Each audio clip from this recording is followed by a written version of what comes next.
G'day guys, welcome back to the off-season. Of course, the off-season smack in the middle of the in-season. We were sitting in our Hummerzine the other night and Matty the Waterboy turned to me and said, we should bring back the off-season this week. And I said, we sure as fuck should bring back the off-season this week. Bringing in my Laurie Daly, who are some of the other great 5'8"s, my Lockyer, my Sean Rudder, Matty the Waterboy. Welcome in, brother. What's going on? How are you, Guru? Mate, I've honestly missed this. This was so much fun during the off-season. Obviously, once we kind of kicked off the season, things were a little busy with the whole country tour and everything like that. And then after that, it took a while to get back into routine. But I think now that we're in routine, there was an opportunity to bring this back, and it's a lot of fun. So I'm pretty excited. For those of you joining into your first episode of the off-season, this is for the true Rugby League diehard, the true Rugby League absolute dribbler, where me and Matty get stuck into depths that probably shouldn't be dove into in Rugby League. And we did it during the off-season. Favourite jerseys, most underrated. We just went through absolutely everything. We had Jackson Hastings, another Rugby League try-hard, die-hard, everything under the sun, who came and joined us as well. That was fantastic. But, Matty, I think we might find a little sweet spot here and try and resurrect this every week or two. What do you reckon? Yeah, I absolutely love to. We should definitely make it part of the weekly routine, because it's just a dribbler's dream, really, and that's all we are. And I guess that's what most of the listeners are. It's just the things you love, the things you talk about with your mates, and that's what we're doing.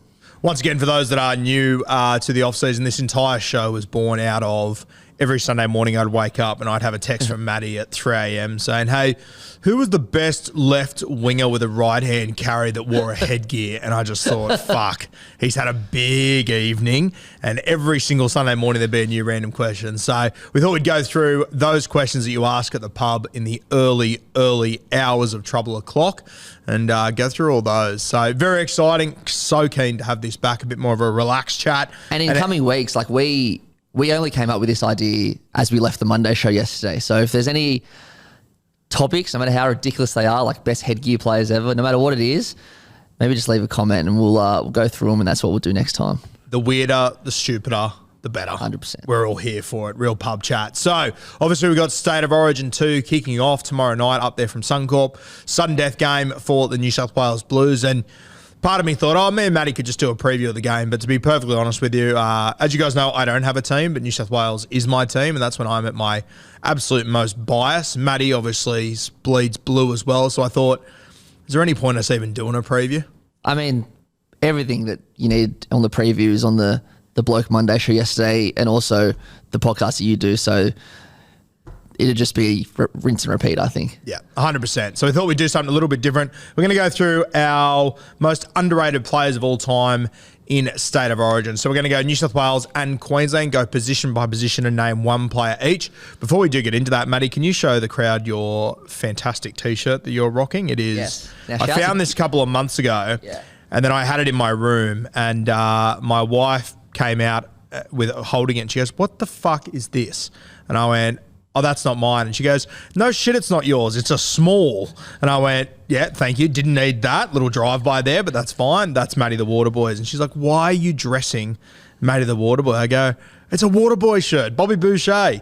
She didn't appreciate it. But when I gave it to Matty at Magic Round, looked like Luna Park over there. I appreciate it. I loved it. And everyone in the Caxton Hotel loved it as well. I got a lot of, and it's a good shirt. I wear it way more than I'd like to admit. It's a winner. I like it. How good. All right. Most underrated players of all time. We're going to go position by position. We're going to name a New South Welshman and a two-headed Queenslander for each one. We're going to kick off at fullback. Matty, do you want to do the honours? Where do you want to start us, mate? Well, we'll start with Blues. Just before we start, obviously the word underrated is extremely fluid. That's what we spoke about as we came in. And there's 1,000 different types of ways to define underrated, and there's obviously 1,000 different interpretations of underrated. So just bear with us. Not every criteria of underrated is the same for each player, but we'll kind of disclaim and explain that as we go. And I've just run the numbers on my ones. Of the 1,000 ways to interpret underrated, I think I've nailed 999 of them. So brace yourself. We'll explain it before each one. Yeah. Matty, kick us off. Well, I'll start off with Blues fullback, I guess. Now, I've gone with a guy that It should also be noted we have not told each other. Haven't told each what other. our picks are. So there might be some similars here. I think there will be, and I think there might be here. I'm sure there will Go, be. Matty. So I've Blues fullback. I've gone for a guy that, unfortunately, is probably known for a couple of really bad or forgettable Origin moments. Brett Hodgson. Now, the first one, probably not as serious as the other one. A bit funny when Gordon Tallis ragdolled him out. That'll be replayed forever and ever. And the second one, 2006, when unfortunately he was the one that threw that loose intercept when Lockyer scored. And yes, it was to win the game and to win the series, but also was to kickstart the dynasty as we live in hindsight. So very, very unfortunate for Brett Hodgson. But Brett Hodgson was an incredible player for the Eels and for the Tigers. And he had one of the great Origin debuts, one of the best Origin debuts ever. I'll read you some numbers. So I think he was playing for Para at the time. This was in 2002 when he debuted. Para. Yep. He ran for 390 meters. 390 meters. Which to the equivalent nowadays, Matty, the high 300s, they're rare. But they do happen occasionally. Yeah. Back then, unheard of. I reckon 390 in 2002 is the equivalent of close to 500 sure. now. Yeah, ridiculous. Unbelievable.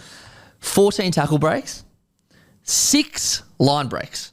6 line breaks, a try and a try assist. Converted, I think he got a conversion as well. Blues won 32-4, but it was actually Andrew Johns that got man of the match this night. Wow.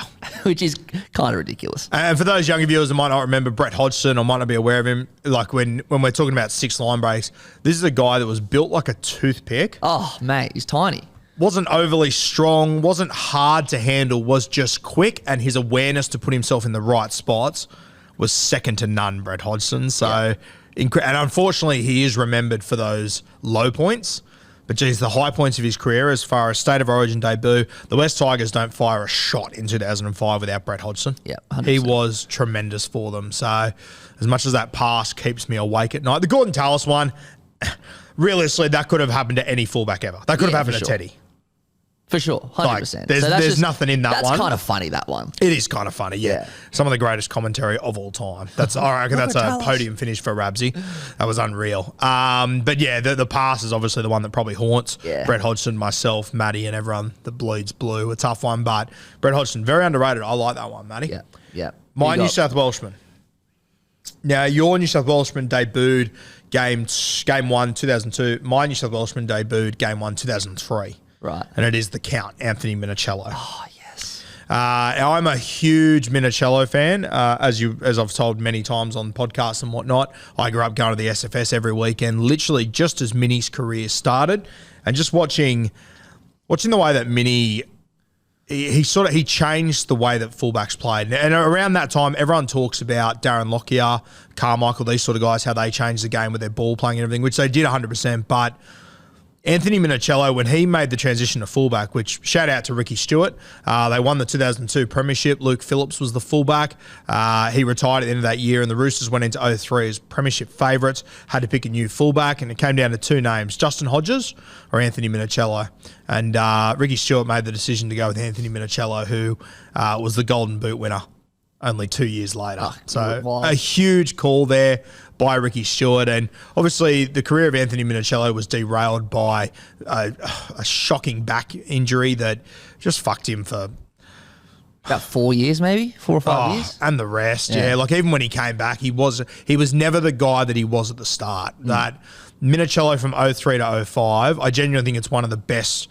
I think it's right up there with the best 3-year stretches of a fullback ever. I don't know this for sure. I'm 90% sure. I think for a while, and maybe to this day, he was the only guy to win the Golden Boot for a team that didn't play the finals. Yeah, the Roosters missed the 8 that year. The Roosters missed the 8 in 2005. So I think maybe it's been broken now, especially because there's a lot of international focus now. But back then, when the Golden Boot was like the genuine best player in the world, he set that record for a while. Incredible. And that was in his 3rd year of playing fullback. Yeah. When he was a winger. He wasn't a fullback, he was a winger and just transitioned. And as I said, the way that Mini changed the game is that you go back and if you go back and you watch footy from the early 2000s, your halfbacks, your 5'8", they used to kick to a corner And we call it a 10-man chase, where there is the guy that plays the ball, the dummy half, and the kicker. There's 3 guys gone. That means there's 10 more guys in the field. And you see it nowadays. Most chases are 10-man chases. Back then, it used to be a 5. You would just lead with that side. The other side would take a bit of a breather getting down there, and you'd umbrella your defence keeping the corner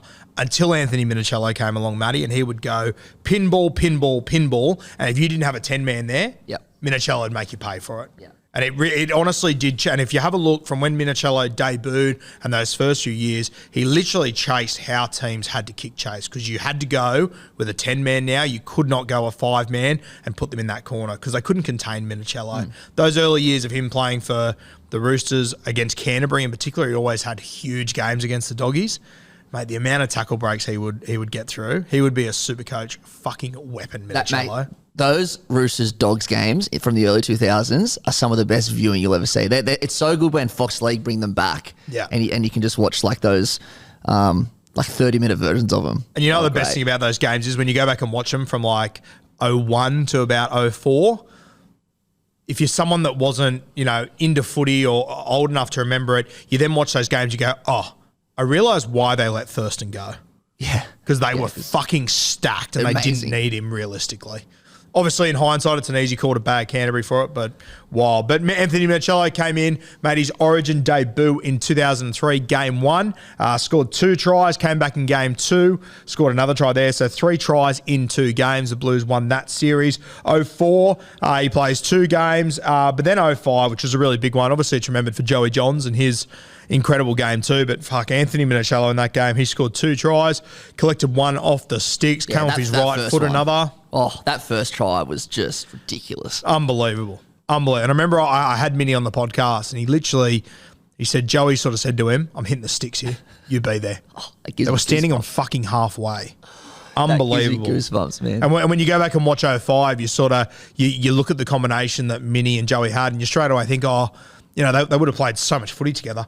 They hadn't. They hadn't played any footy together. You look back, they played in 03 together, but they didn't play in 04. So when they ran out in Game 2, that was their 3rd or 4th game together, and it looked like they'd been together forever. Pretty special for Anthony Minicello during that period. He was either always paired up with Freddie or Joey. Unbelievable. The best. Yeah. Queenslander, who you got for us?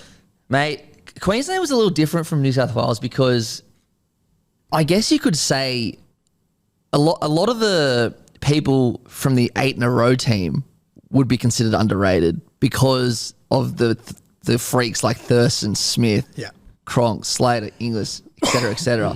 So I've gone for someone who was an absolute freak, didn't have the longest career, in fact had a really short career, but managed 10 Origins. Carmichael Hunt, one of the greats. He played in 10 Origins. The last few, they were on the bench, but the first 6 of the first 7 were at fullback. It was the early start of that dynasty. Man, I wish he stayed in NRL. Imagine Carmichael Hunt. Like, obviously, he achieved a lot playing in 3 different codes, but imagine if he stayed at the Broncos and Queensland forever. He just would have been a mainstay of that team somewhere. Take a wild guess who my fullback was. Carmichael Hunt? Yep. Great. And yeah, I've said it a number of times and I always stand by it. Carmichael, I think, as I said before, we credit a lot of the fullback position being changed to Darren Lockyer. Bro, Carmichael was the one that started it. Talk about Darius Boyd and these guys that when it's a 3-on-2, they're the guys that you want in that spot. Carmichael was the absolute king of it. His passing game, his kicking game, his kick return game was like nothing we'd ever seen before. If anything, it was probably detrimental to him, his football and his health. But good God, he was tough as nails, Carmichael. And as Matty said, it wasn't around for the longest period. And when we're talking about Carmichael and what he achieved and everything, you got to remember that at the absolute peak of that, he was 23, 24. So for the vast majority of that, he's 20, 21.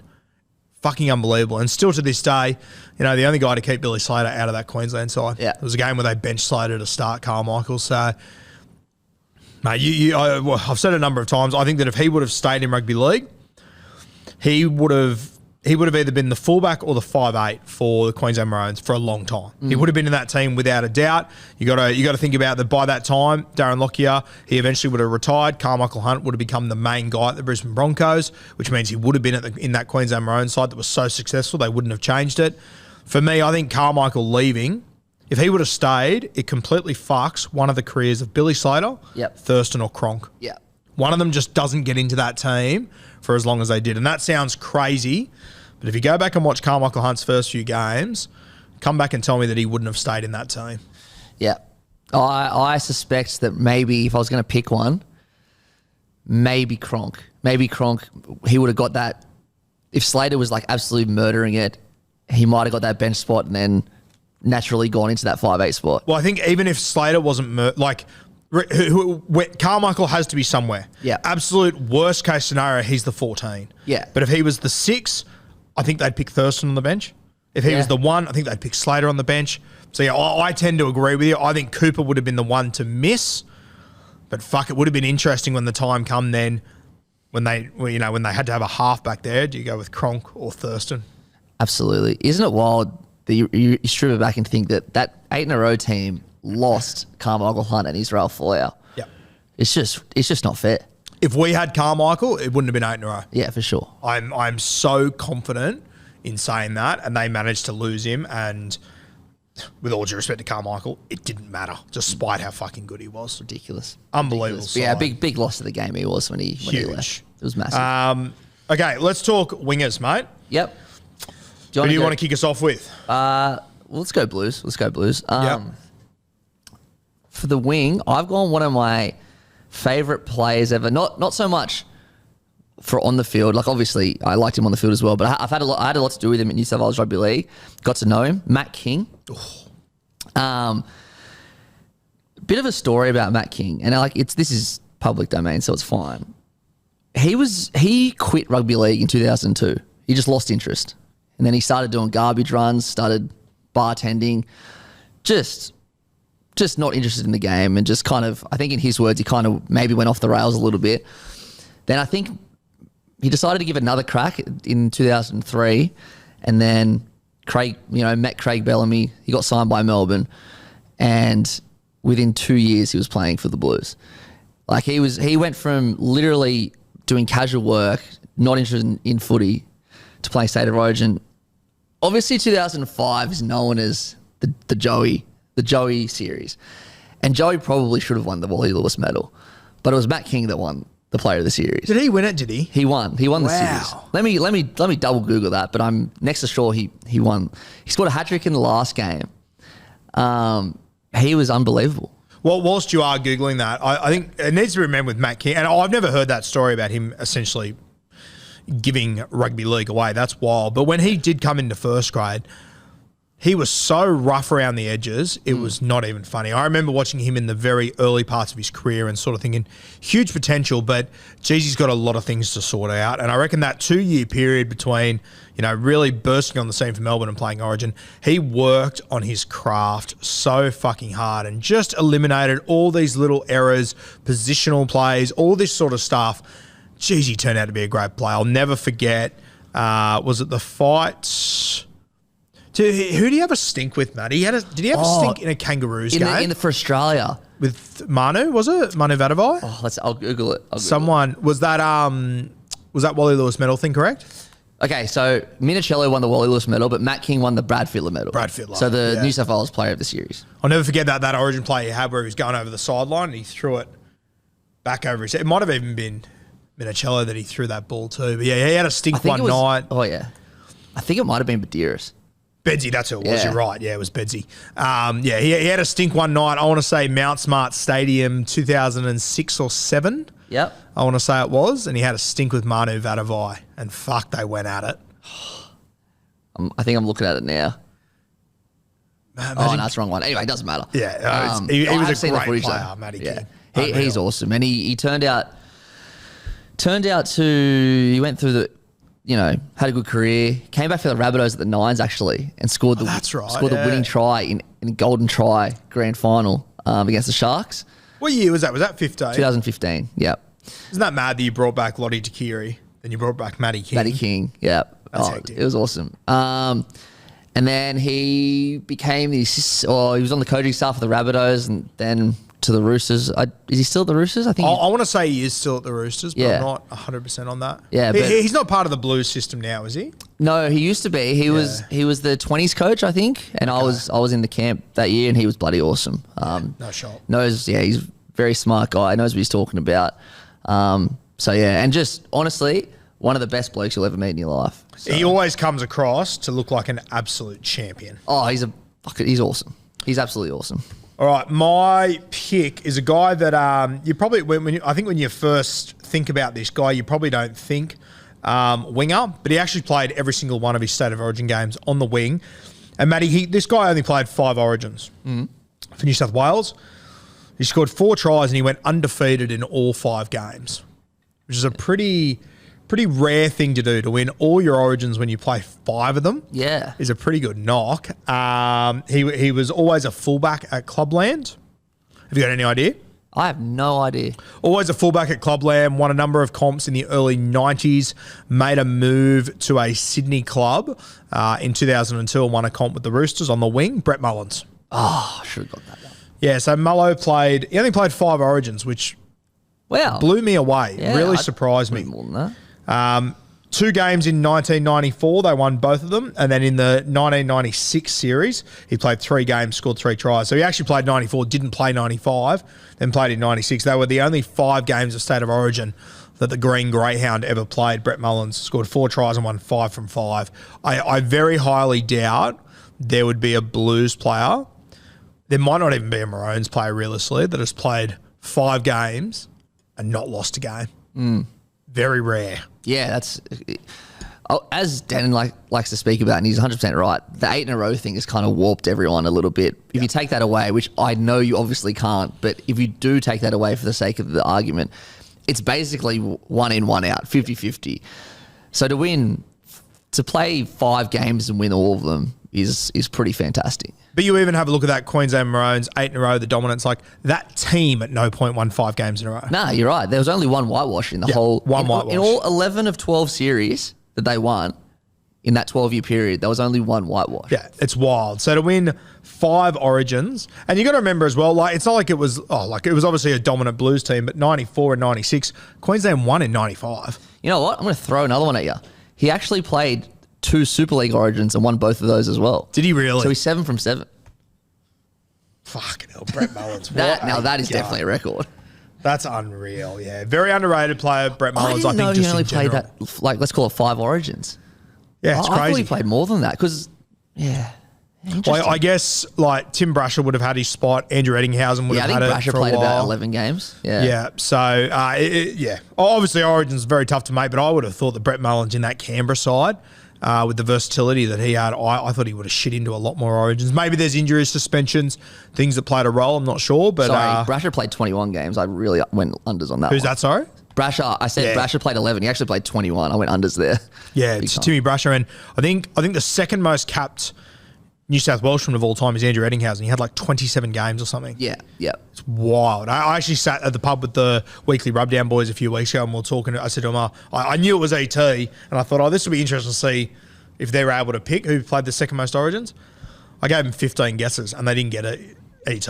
Really? Yeah, so it's interesting. I think he's a guy I'll mention soon as underrated, I think, ET. But yeah, Brett Mullins, definitely right up there with the very best of them for me. My Queensland, actually, who's your Queensland winger? I've got 2 options here that I'm happy to go with either. Who you got? I just stole Timmy's one from yesterday and went with Adam Mogg. It's one of my 2 names, yeah. Yeah, all right, let's talk about him. Let's talk about that debut. Mogg Dog. What was that, 05, 06? 06, I think it was. 06. Let me confirm that. But out of absolutely fucking nowhere. He took, pretty sure from memory, he took Inglis's spot because Inglis was injured. So it was 2006 game 2. So he debuts on the wing and scores 2 tries. Obviously, it was a very different time. We had social media, but it wasn't as big as what it is now. The internet, we didn't have as much access to information as we do now. But I remember when Adam Mogg got selected, it wasn't, he's a bolter, it's, he's a Queenslander? Yeah. Like, no one had any idea whatsoever where Adam Mogg had come from, what his story was, and I reckon the vast majority of Queenslanders could have tripped over Adam Mogg in the nation's capital and had no idea who he was. Yeah, 100%. Yeah. But in typical Absolute Queensland. fucking Queensland fashion, Ridiculous. Adam Mogg comes out and looks like an immortal all of a sudden. And he's not even a winger. He played centre most of his career. Yeah. Absolutely killed it. God, he was good in that series. Yeah. That's a great shout, Matty. I love that. The Mogg dog. I thought he would get a feature. And he's the he was pretty old when he debuted as well. Yeah, he wasn't young. Yeah. Yeah. Very good player out of Mogg. My pick, mate, I had Mogg, and then my other one, which would be my first one anyway, the great Matty Singh.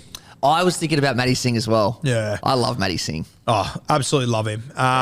Started his career at the Penrith Panthers, went to the Roosters, made his way up to the Cowboys. Cowboys is probably where he made his name. Yeah, definitely. It's interesting. You talk about like great combos of players that go from one club to another. Obviously Phil Gould and Brad Fittler left Penrith in the mid-90s to go to the Roosters, and they took Matt Singh with them. And there's a clip on YouTube if you can find it. It's a highlights package of all the tries that it was Brad Fittler to Matt Singh, and fuck, there's a lot of them. And God, there's some good ones there from their Penrith days to their Roosters days. He then went up to the North Queensland Cowboys, and for me, the standout moment would be the 04 prelim final, Matty, against the Bulldogs. Matty Singh scores 3 tries. He jumps over Matt Utai. Was it the prelim final, or maybe it was the first week of the finals? They played Canterbury. It was qualifying final, so week 1 of the finals. Yeah, week 1 of the finals. So scored a hattie. Yeah, scored a hat-trick just jumping over Matt Utai. And look, scored a lot of tries. Matt Singh, I don't have his stats up in front of me, but one thing that stats don't tell you is how many 159 tries in 275 games. 159 tries for a guy that I think is the best winger ever at saving tries. Yeah, there you go. So incredible. So double it. Yeah, just unbelievable, Matt Singh. And 159 tries, he'd be on the top 10 list. That's very, very high. Unbelievable. Crazy. Yeah, Matty Singh, what a champion. He was good for Queensland. I remember this one game he had a bad broken jaw one game. I'll never forget, but he was awesome. I really, really liked him as a player. And he went to Super League as well and played another freaking 50 games there. So he ended up with well over 300 games if you count everything. Such a good player, Matty Singh, and apparently a legend too. Great on the beers. All right, let's move to centre, mate. We'll start with New South Wales, as we always should. Yep. I've got one that played during a period that was pretty tough, but I always thought he was one of our best players. Okay. Have you got the same guy by any chance? I don't, but I think I know who you're talking about. Well, my one, I've gone for Michael Jennings. Oh, I was thinking Josh Morris. Okay. I think Josh Morris is a fantastic shout, mate, but I always thought Jennings, he never got that much attention, and there was times where we picked him out of reserve grade. But, mate, he would just show up every single year in Origin, whether he was at the Roosters, Penrith, wherever he was picked from, reserve grade, didn't matter. I always felt like Jennings always had a red-hot crack. Yeah. He's obviously lightning quick and everything, but what always impressed me in the Origin arena was just how fucking tough he was. He just went at the game every single time he played. He was one of the few guys we picked in that 8 in a row. Every time Rowe went, okay, we're okay there. Yeah. There might be a better player marking him, but I know that Jenko will hold his own. Yeah. He always did in the Origin arena, and by far and away, my favourite moment was it Brent Tate that he jumped over the top and fucking punched him in the side of the head? Just fucking bang. Loved it. So good. Fucking loved it. So uncalled for, but such a dog shot. Such a dog shot, but I was so into it. Fucking into it. The most worthy sin bin in Origin history. Yeah, it was the best. Awesome. But it was honestly like a game of Tekken. He just emerged over the top. Yeah. So fucking good. I absolutely love Jenko. My favourite Jenko moment would be his final game when actually Teddy's debut in 2016 when the series was done. It was 2-0 down. We went back to Sydney to play the dead rubber, and the Blues were down, I think 14-12, because the score was 18-14, so I'm going to say 14-12, with like a minute or so to go. Teddy goes down the sideline, his debut, gets tackled. Ball gets flung out to Jennings, who goes step, step, bang, scores the match winner in his final game. That's when Woodsy jumped over the top and to no one. You're right. I didn't think of Jennings, but that's an extremely good shout because I'll never forget during that 8 in a row, he would always be one of our top players. Or certainly one of our most threatening players. Yeah, and I think Josh Morris, as you said, is a really good shout, but I think Josh Morris is part of Origin folklore forever. Yeah, Josh Morris is so well respected. Yeah. But I just think Jenko, and obviously, Jennings' career didn't end in a fantastic fashion, but I just think whenever he wore sky blue, He was tremendous for us and so reliable in the Origin arena. Yep. I agree. That's a really good shout. Who'd you have? I miss Jennings. He was bloody awesome. I got one that isn't underrated by me or you. Certainly not Dennis. Certainly not Timmy. So maybe slightly controversial because there's so much recency bias. People would be like, he's not fucking underrated. But I promise you, when time goes on, this guy at centre will be underrated. Jack Whiten. Yeah. Seriously, everyone knows Jack Whiten as this absolute fucking ripper and tearer who's built for Origin.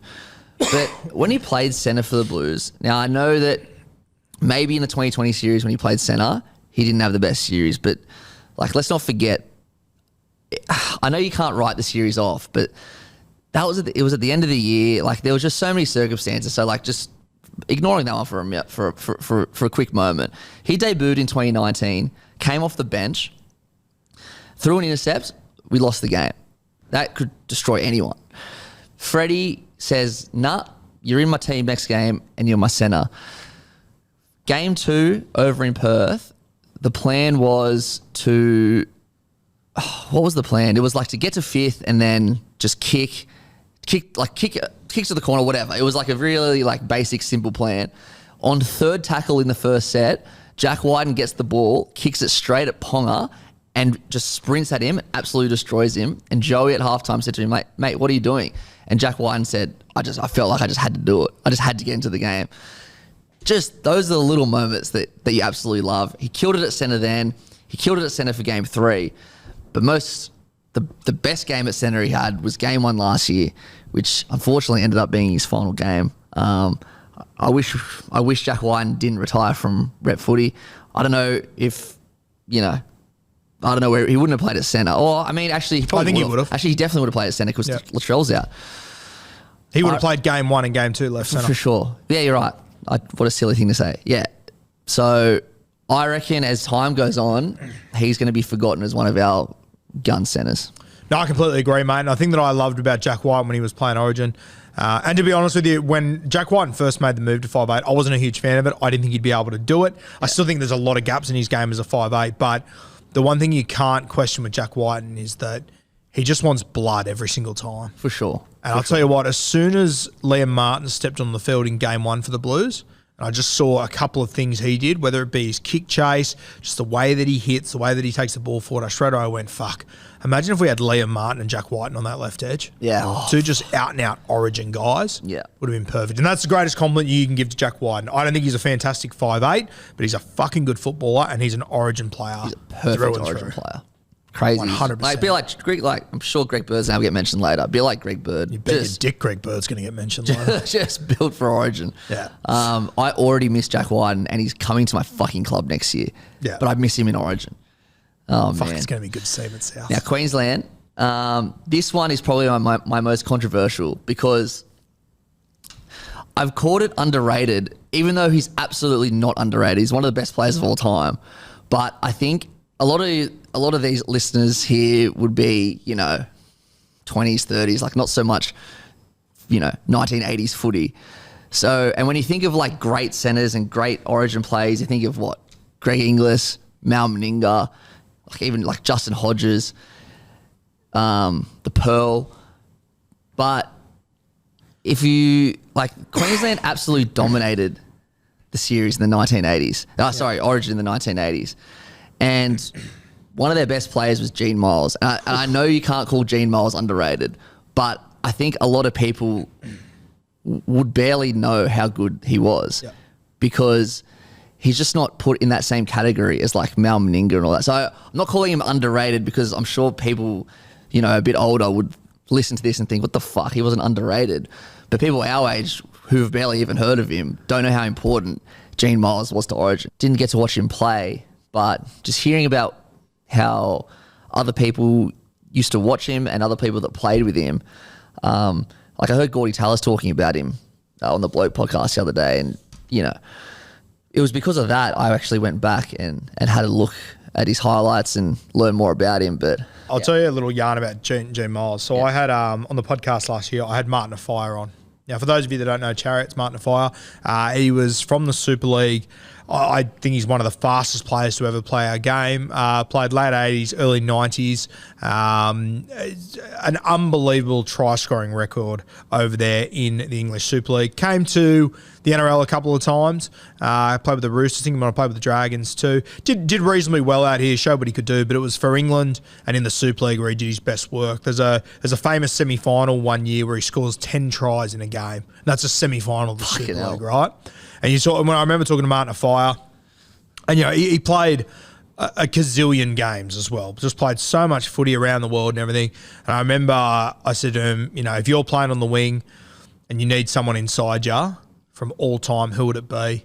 And he rattled off this list of, Englishes and all these guys. He goes, but the one for me, without a doubt, would be G Miles. Yeah. I knew if he ever got the ball and he was one-on-one, I was about to score a try. There you go. 100%. Yeah. And I was reading all about him yesterday, and looking at the very limited clips I could find, but the way people spoke about him, he was just so important to that reign in the late 80s, or just the whole 80s itself. Yeah, I think he was part of the 82 and 86 Kangaroo tour as well, like some of the greatest of all time, G Miles. And as you said, kept Mal out of Kangaroos teams at different points. So, incredible player, G Miles. And obviously a guy that me and Matty weren't old enough to be able to enjoy live. So if there is anyone in the comments that was old enough to watch his career, please leave us some thoughts in the comments, because you guys would know more than we would. But I think that's a great shout, mate. My centre. And this will be a controversial one because he played 17 Origins, but he only played 2 games at centre. But I couldn't fit him into the other positions that he played, and I wanted to feature this guy somewhere. Tony Carroll. Tons up. As I said, 17 games, only 2 at centre, could play everywhere. Part of that 8 in a row, obviously. A tremendous player, Tony Carroll. Looked like every bad guy out of every cartoon I've ever seen, Tunza. One of the greats. But fuck, good God, he could play. And he was such a pain in the ass for New South Welshmen, wherever they'd put him. I think it was his first Origin. I think he scored the match-winning try coming off the bench. Yep, 98. Yeah, wrapped around. I think it was Kevy Walters and scored there. Unbelievable. Played Origin all the way until 2007. So 17 games. He came off the bench, played centre, played lock, played in the back row, did it all. Only 2 games at centre, but I had other back rowers in front of him. I had other locks in front of him, but I had to give Tunza a feature in there somewhere. And probably for the younger generations, you might not remember Tony Carroll, but the one thing you probably do remember is the night that he kneed was a Tony De La Hattis. Yeah.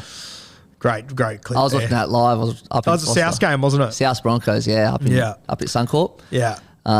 Still one of the funniest things ever. Yeah. I didn't know he played centre at Origin level, actually. Yeah, he played a bit of centre. Could play between him and Sean Berrigan. They could play anywhere from fullback to fucking front row any given week for Brisbane or Queensland. Sean Berrigan will be getting a mention later. Yeah. Make my word, mate. Just depends what position you want to mention him at. But yeah, another one you could have picked out centre and I would have gone, that's a great fucking shout. Absolutely, mate. But yeah, tons. I picked him at centre because I couldn't fit him in the other spots, but one of the greats, one of my favourites ever. Tell you what, that 98 series where he scored that match winner, go back and watch the highlights of all 3 of those games. It's one of the great, unfortunately Queensland won, but it's one of the great Origin series. It was obviously after Super League, so everyone kind of came back together. And it was just, like, think about how rare it would be for us to go up to Suncorp and win, and then them to come back to Sydney and win. Like, I think it was the only Origin series where all 3 away teams won. Yeah. And I think Lockie had a kick to win one. It was just, I think it might have been that game 1, actually.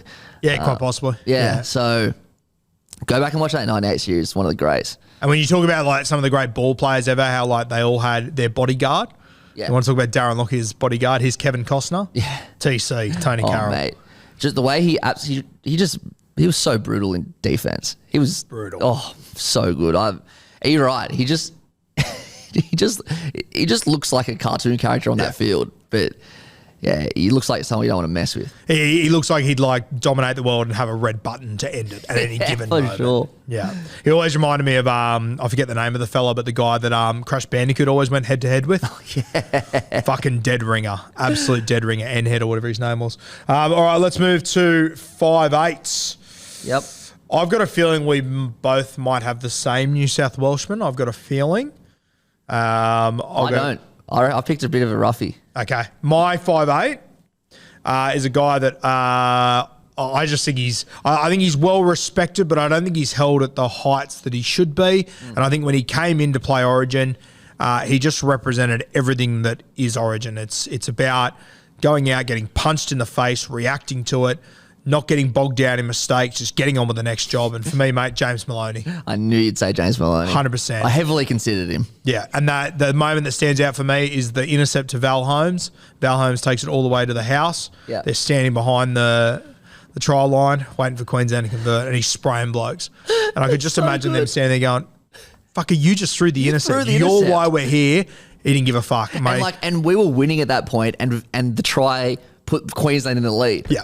And that's why he is my favourite of all time, and I say it all the time, and it's the guys in rugby league that I respect most. And I said it weeks ago about Reece Walsh.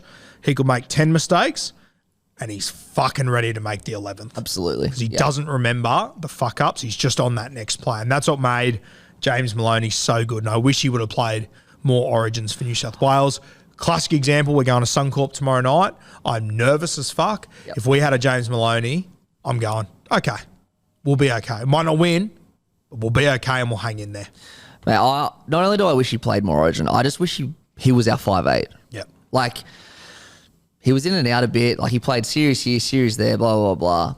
I think, even though I think Cody Walker probably wasn't given his best chance in Origin, when Cody got dropped after game 1 in 2019, Maloney came in and Cleary got injured in game 2. And Maloney shifted to 7. Wade Graham came on the field, played 5'8", and they just steered us to a huge victory in Perth. And he was great in game 3 as well. He's incredible, James Maloney. I wish he was still playing for the. I really do miss him. At his career, Warriors didn't win a comp, but took him to a grand final. Roosters won a comp. Cronulla won a comp. People say didn't win a comp at Penrith. Look what happened as soon as he walked out the fucking door. Yep. The Haas haven't lost a grand final since. They've been to 3 grand finals, lost 1 and won 2 premierships. Like, they're the first Haas pairing to go to 3 grand finals in a row since Peter Sterling and Brett fucking Kenny. I know, it's ridiculous. Who was second on my list for 5'8". Can I have a guess at yours? Yep. New South Welshman, 5'8". Sean Timmins?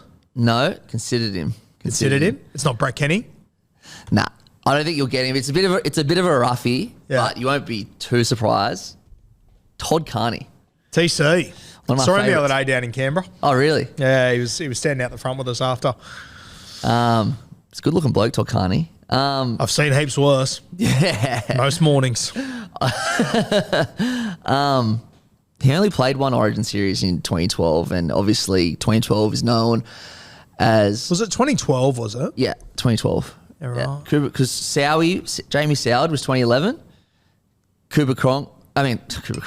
Todd Carney was 2012. So was he at the Sharks by that point? Yeah, it was the Sharks, yeah. And 2013, I think, was Maloney and Pearce, and then 14 was Reynolds. So we kept fucking changing our halves. No wonder we kept losing. Anyway... Wow, and 2010 was a different halves pairing as well. So we had 5 different halves pairings in 5 years. God, no wonder we kept losing. It didn't start then, though. Before that, we were chopping and changing everywhere. I'd hate to go back and look through that. Anyway. It'd be awful. Jared Mullen, Braithen Astor, we chopped and changed every year. I know, it's ridiculous. Part of Pierce, it was rank. He only played 2012. Mark Gasnier played a game at 5'8". Yeah, I think Jamie Lyon played a game at 5'8". Don't say that name to me. Yeah, I know. I wish he... I'm glad we didn't mention him. I wish he loved Origin. I wish he gave a shit. Yeah, would have been mad. Continue, sorry. Toddy Carney. He's won Origins. He should have played way more. Obviously, some off-field shit kind of hampered his career a little bit, so he probably should have played Origin a bit earlier. He only got 1 chance in 2012, and he fucking killed it. Yep. The first game, he didn't get, Queensland won, didn't get a chance to do a lot. Game 2... And a fullback that we didn't mention that probably could get on here is Brett Stewart. Yes. But he set up 2 tries in game 2. One of them was he made a break from inside his own half, gave it off to Brett Stewart to score one of the great Origin tries. Go look it up. Another try assist in that game where he set up Stewart again. Then in game 3, now obviously game 3 is known as that crazy Cooper Cronk field goal, but the Blues were down 20-14 at Suncorp Stadium. and Josh Morris scored in the corner, and Todd Carney had a kick to tie up the game, and he absolutely nailed it. I think Todd Carney had a fucking awesome Origin series in 2012. Never got to play again, but people don't even mention Origin when they think of Todd Carney. Yeah. No, I agree. Yeah. Great player, TC. Fuck, he was entertaining. I remember it was Jackson when he came on this show earlier this year. He said, I literally watched Todd Carney highlights before I play. Oh, amazing. Just to get himself excited and ready to go. And I love Jacko, but couldn't be anyone further from Todd Carney. Yeah, for sure. But just absolutely loved the way that he played and just everything about TC. Such an entertainer. Made his mistakes, obviously, and whatnot, but fuck, he could play footy. Absolutely. I think he's captain coaching Byron Bay up there at the moment, the Red Devils. Yeah, I feel like going off what people say, including like Jared Croker's comments at the start at his 300th game, how he said that even though it sounds funny, he learned how to be a professional through Todd Carney. Like, it just feels like he could be a really good coach. Doesn't TC, like, he just embodies what rugby league is to some extent? Bloody oath. Like, he is rugby league. Yeah. Like, he's just a larrikin, loves a beer, but just loves footy. Like, he's just, it's such a shame. He had such a great career anyway. Like, people would kill for a career like his, but it just could have been so much more. But that's the whole thing. Like, it could have been so much more, but if TC was buttoned up and everything, he wouldn't have been the guy that he was. He wouldn't have been prepared to take he wouldn't have had he wouldn't have been prepared to take the constant risks that he did and back himself in if he didn't have that personality. Exactly right. Yeah, it's a great point. That's what makes rugby league so interesting. And Cam Munster's the same. He's obviously buttoned things up a little bit more the last few years, but if he wasn't that guy, he wouldn't have the confidence to do. Joey's the same, et cetera, et cetera. Yeah. Let's move to Queensland 5'8", mate. And my guy is Cam Munster. And that might be a little bit controversial. People might go, what do you mean underrated? But, you know, Cam's 28 or 29. Matty, can you have a look at that? Say that again, sorry? Cam Munster, 28 or 29 years old. Sorry, I just saw some news that apparently Adokar and Toa are switching wings. Adokar and Toa? Yeah. So we're going to play them on their on their correct edges. Yeah, it's not confirmed, but that's what it's looking like. Would make sense. But anyway. What was I looking at? Cam Munster, his age. 28. Cam Munster's 28 years old, yeah? So, you know, with the way that Origin's going, Cam Munster could play till he's 34. Yeah. He's already played 17 Origins. And how many big moments has he had in those 17 Origins? Like, I don't know, let's pick out the most recent game. Who's there to score the match winner? Who's there to break it open? I'll never forget, it's probably going to haunt me for quite some time. It was about 17 minutes to go and Joey said, geez, Munster's been quiet tonight. And then he paused and he said, that worries me. Yeah. And then all of a sudden they get a player sin bin, they're down to 12 and Cam Munster goes, all right, now I'll fuck you up. Yeah. Now I'm going to fucking rip you a new asshole. Sets up that try for Hamiso, then scores the try. Obviously that try belongs to Lindsay Collins, but it's just about Origin and who's there in the right moment. He's there in the moment, yeah. Who's the guy that's pushing up next to his front row forward in case he jumps over the best fullback in the game. What are the chances? But who's there? Go back to 2020, what he did there, unbelievable. I know he's a larrikin. I know that when he has his low moments, they're low, 2018 grand final, et cetera, and people don't want to let him forget that. But you've got to also remember that Cam Munster made his debut, Game 3, 2017. It's a period for Queensland where everything should have gone to shit. The moment they lose Slater, Smith, Cronk, Thurston, it should have all gone to shit. Who's been the guy that's held them together the entire time? Not just held them together, he's fucking dominated. He's dominated. Like, this is one of the best. He might be coming into his peak now. He's one of the best Blues teams ever. One of the best backlines you've ever seen in rugby league. Yeah. And Cam Munster's stolen series away from us. And I've said it a number of times. People always laugh and everything. I'm not convinced he's playing his best position either. Yeah, you think he's a fullback? I still think he could be a great fullback. And I'll tell you what, he's played one Origin at fullback. That was Game 3 of the 2019 Origin Series, which is remembered for James Tedesco scoring the match-winning try. I'll give you the hot fucking tip. Teddy wasn't the best fullback on the field that night. Yeah. Cam Munster absolutely tore it up. Go back and watch that game and just watch Cam Munster and the impact he had on that game. He is an absolute freak money, and I do think that when you look at the history of Origin across 40-odd years, the moments he's had in a short amount of time with so much more to come, I think he's right up there with the absolute greats. He'll yeah, oh, mate, 100%. He'll finish his career right up there in Origin legends. Like, you're right. His debut in 2017, that was the game that Smith decided he was going to run. Munster fucking dominated that game. It was his debut up at Suncorp. Yes, 2018, 2019 Blues win, but then the 2020 series is, as we all know about it, but something that kind of does get forgotten about that 2020 series. Game 1, he's incredible down in Adelaide. Game 2, the Blues smoke Queensland, but Munster gets knocked out in the first minute. Yep. And then Game 3, I don't even want to talk about Game 3. and then fucking since then he's had his moments as well. I truly get scared whenever he touches the ball for Queensland. And he plays really well. Like, he plays super well for Melbourne. He's one of the best. I still consider him top 3 players in the NRL. But a bit like Teddy, and I know, forget that Teddy had a poor game 1. I reckon Teddy's top 5 games in the NRL, top 5 rugby league games, 3 or 4 are probably State of Origin. He just grows another leg in State of Origin, Cam Munster. And it's like, it's one of those times you get jealous of Queenslanders, because I wish we had someone like Cam Munster. Yes, we have Teddy, but I'd love a Cam Munster as well. You know what else helps the legend of Cam Munster is that, you know, a lot of great rugby league stories, they involve guys coming off the beers, guys coming off hangovers, guys doing unbelievable things, and it builds up moments more. And the reality is that never, ever, ever again will there be a story about a player coming into Origin off the back of a bender, off the back of anything like that, except the year that COVID hits and we have Origin at the end of the season straight after Cam Smith wins a premiership and goes nuts and then comes in and does what he did in 2020. I mean, it just sends folklore to another fucking level, and nobody else will ever have that opportunity again. I'll give you the hot tip. If anyone else did have that opportunity again, they wouldn't have been able to do what Cam Munster did. 100%. Mate, that 2020 series, as time goes on, I've said it 1,000 times, it will be right up there in one of the most famous Origin series like years of all time. Yeah, 100%. Just all the things that went into it, it was wild.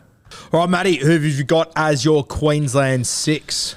So this is where Sean Berrigan comes in for me. And as we said before, this bloke could have come in pretty much any position on the field. Let me just read you some facts. 2002, he played the whole Origin series at 5'8". 2003, he played the whole Origin series at halfback. 2005, he played the whole Origin series at centre. 2006 and 2007, he was on the bench. And then obviously 2006 in club footy, he did what he did at 9.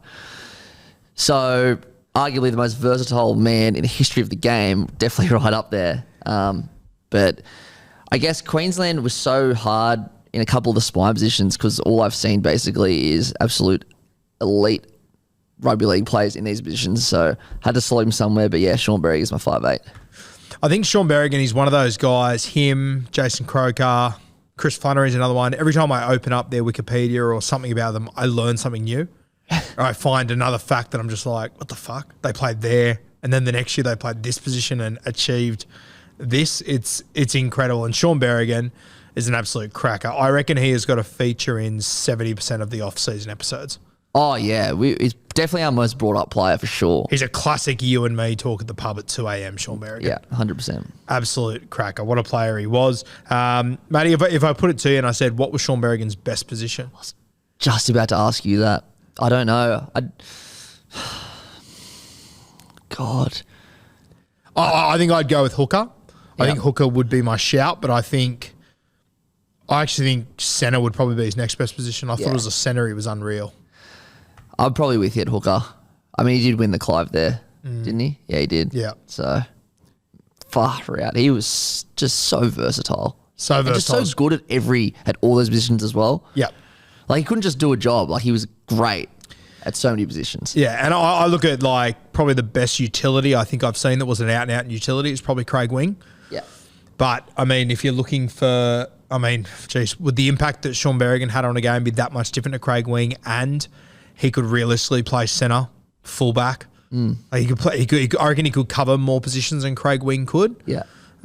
So, yeah, Sean Berrigan, one of the all-time greats. That's a cracking shout. And I had him written down as a potential centre, potential 5'8", and a potential hooker. Crazy. And you could have had him as a halfback too. Yeah. To be fair, great player. All right, let's move to halfbacks, mate. I'm going to turn the tide a little bit. I'm going to start with my Queensland halfback. Okay.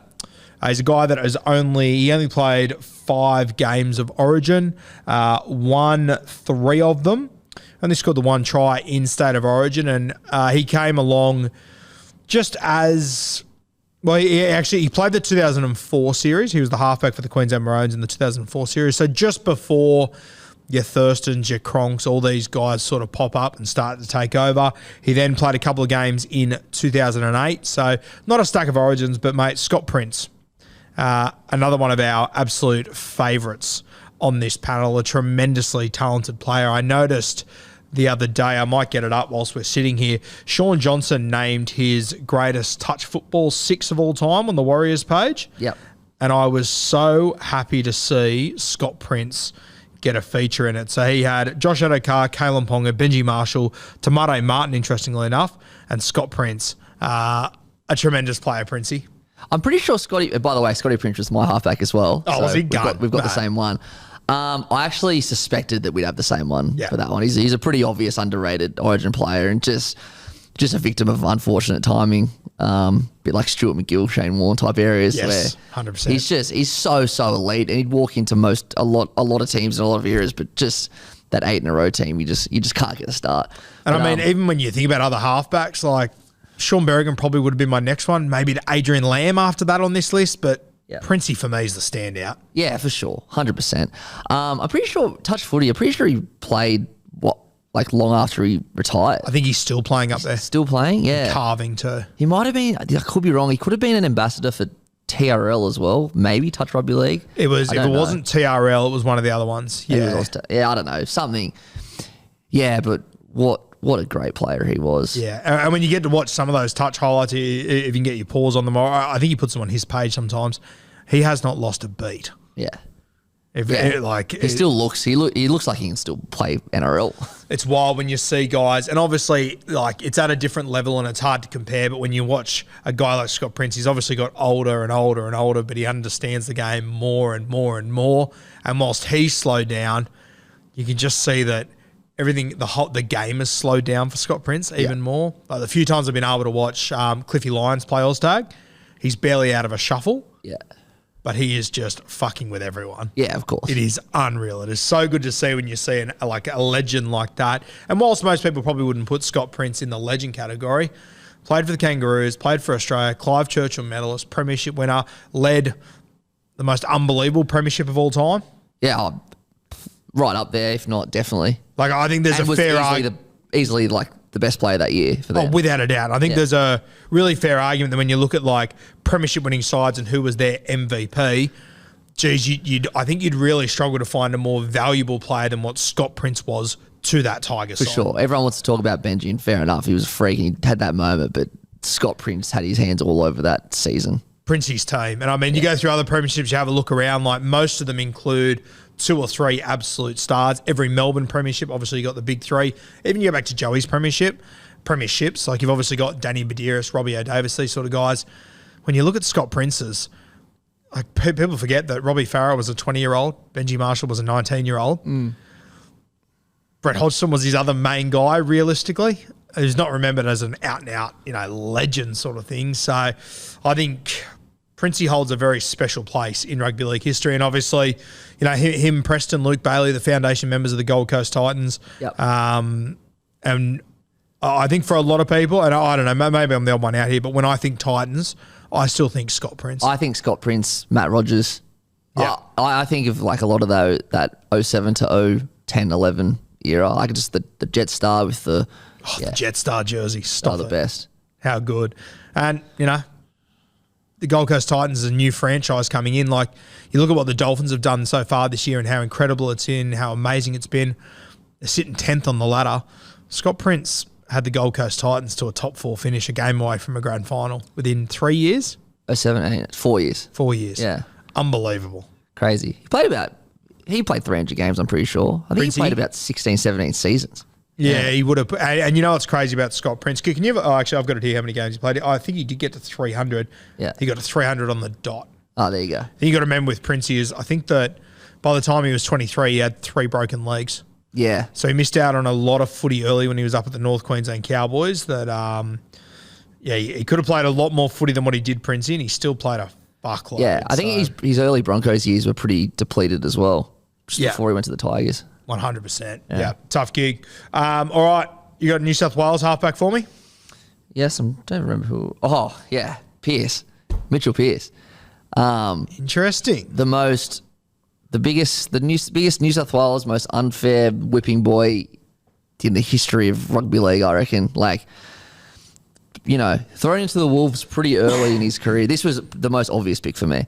Thrown into the Wolves, as a really young and definitely by his own admission was thrown in too early, a bit like how Jared Mullen was as well. But he had to play against the best rugby league team we've ever seen, like time and time again. And yeah, like some games didn't play well, but no one gives him credit for any of the games that he did play well. Really unfortunate. Like, I think Blues fans, as we know, are very impatient and want to get rid of people pretty quickly. But I guess when Pearce was the halfback in 2010, 11, 12 and 13, I'm pretty sure. Yeah. Oh, sorry. Like a little bit in 2011, then became a real regular. In 2010, became a real regular in 2011. And then wasn't in the team for 2014 when we won, then came back in 2015 when we lost. Like, it was, obviously some off-field shit, I think, was the reason he didn't play in 2014. But I'm sure he would have done a fine job there and probably would have helped us win the series. Like, obviously you can't say that, especially when Hawkinson scored the try. But I don't know. I think whenever you think Mitchell Pearce, Blues fans just think, he was a halfback that, didn't win us anything. But he was up against the best team of all time, and I think he was highly underrated. Maybe not underrated, but like just unfairly treated. Yeah, I think Pearcey copped the rough end of the stick. I think he was selected before he was ready. Oh, that's no doubt. And he's admitted that. Yeah, and I think that they had probably too much belief in Mitchell too early as well. And I do feel sorry for Pearcey that not only did he go up against the greatest side ever, but he didn't have an opportunity to come into Origin under Freddie, under Joey, under one of these guys who could pass true knowledge and experience onto him. Yeah. He didn't have the hooker either. Realistically, he didn't have the consistent fullback either. So I did feel really sorry for Pearcey, and I personally think that probably when Pearce got to Newcastle was the only time I ever thought, okay, now he's ready to be a halfback. Yeah. I always thought he was a 5'8", and I always thought he'd made a bloody good 13.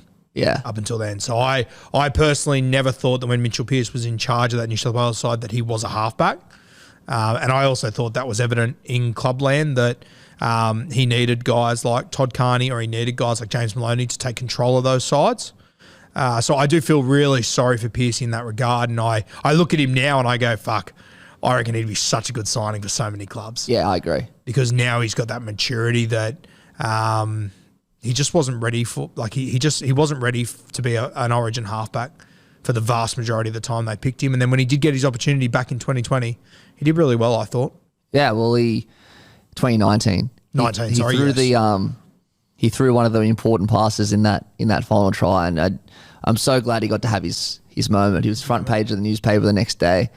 I guess as well, like Pearcey, like had a lot of good attributes. Maybe long kicking wasn't his strongest thing, but he was expected to be Andrew Johns or Nathan Cleary or Adam Reynolds when Billy Slater was at the back, and we didn't see much of like Joey versus someone like Slater, but Slater could get anywhere on the field at any time. So, and obviously that put Queensland on the front foot for that was one of the huge reasons they were so good, that Slater was just able to start every set off by getting to the ball in the full. And I think people expected too much of him in that respect as well. Like you got to cut him a little bit of slack where, anyway.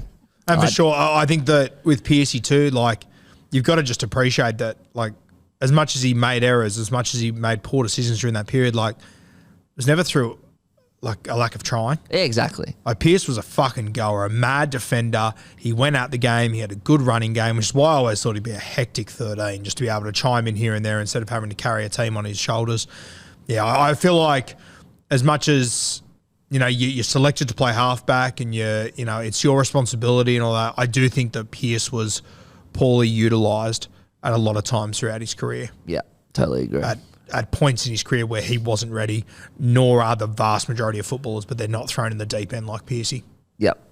So, yeah, really good shout there. My New South Wales 7, I had 2 guys that I wrote down here, and I'm happy to go down either avenue. The first one would be Jeff Tuvey.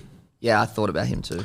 Absolutely love Tubes. Obviously played a bit of 9 in the State of Origin arena, but was a fantastic 7, tough as nails. The other one, mate, who I think that his Origin career is summed up by one moment, the unfortunate intercept to Matty Bowen. Another one I thought about, yeah. Yeah, but Brett Camorley, I think Brett Camorley is so slept on as a footballer, just how good he was. And, he obviously, wasn't able to win a premiership with that great Sharks team he has.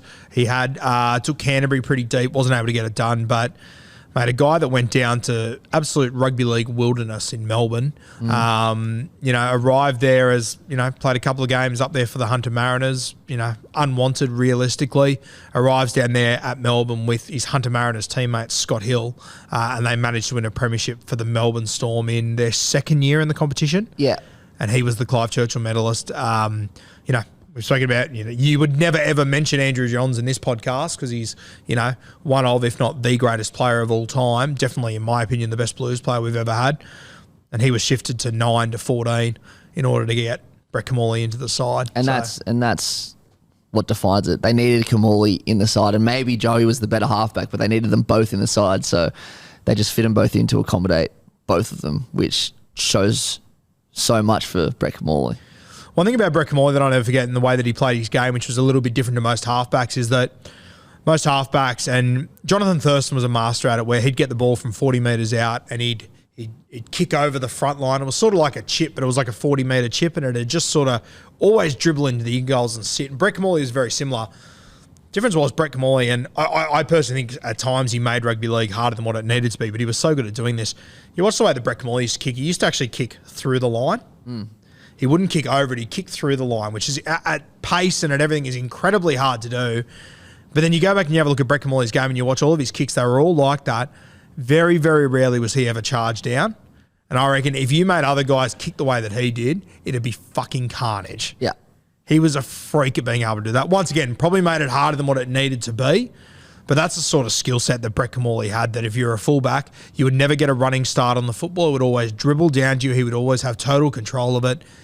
Very underrated little skill set that is honestly almost too hard for other guys to pull off, so you don't see it very often. But Camorley was a freak at it.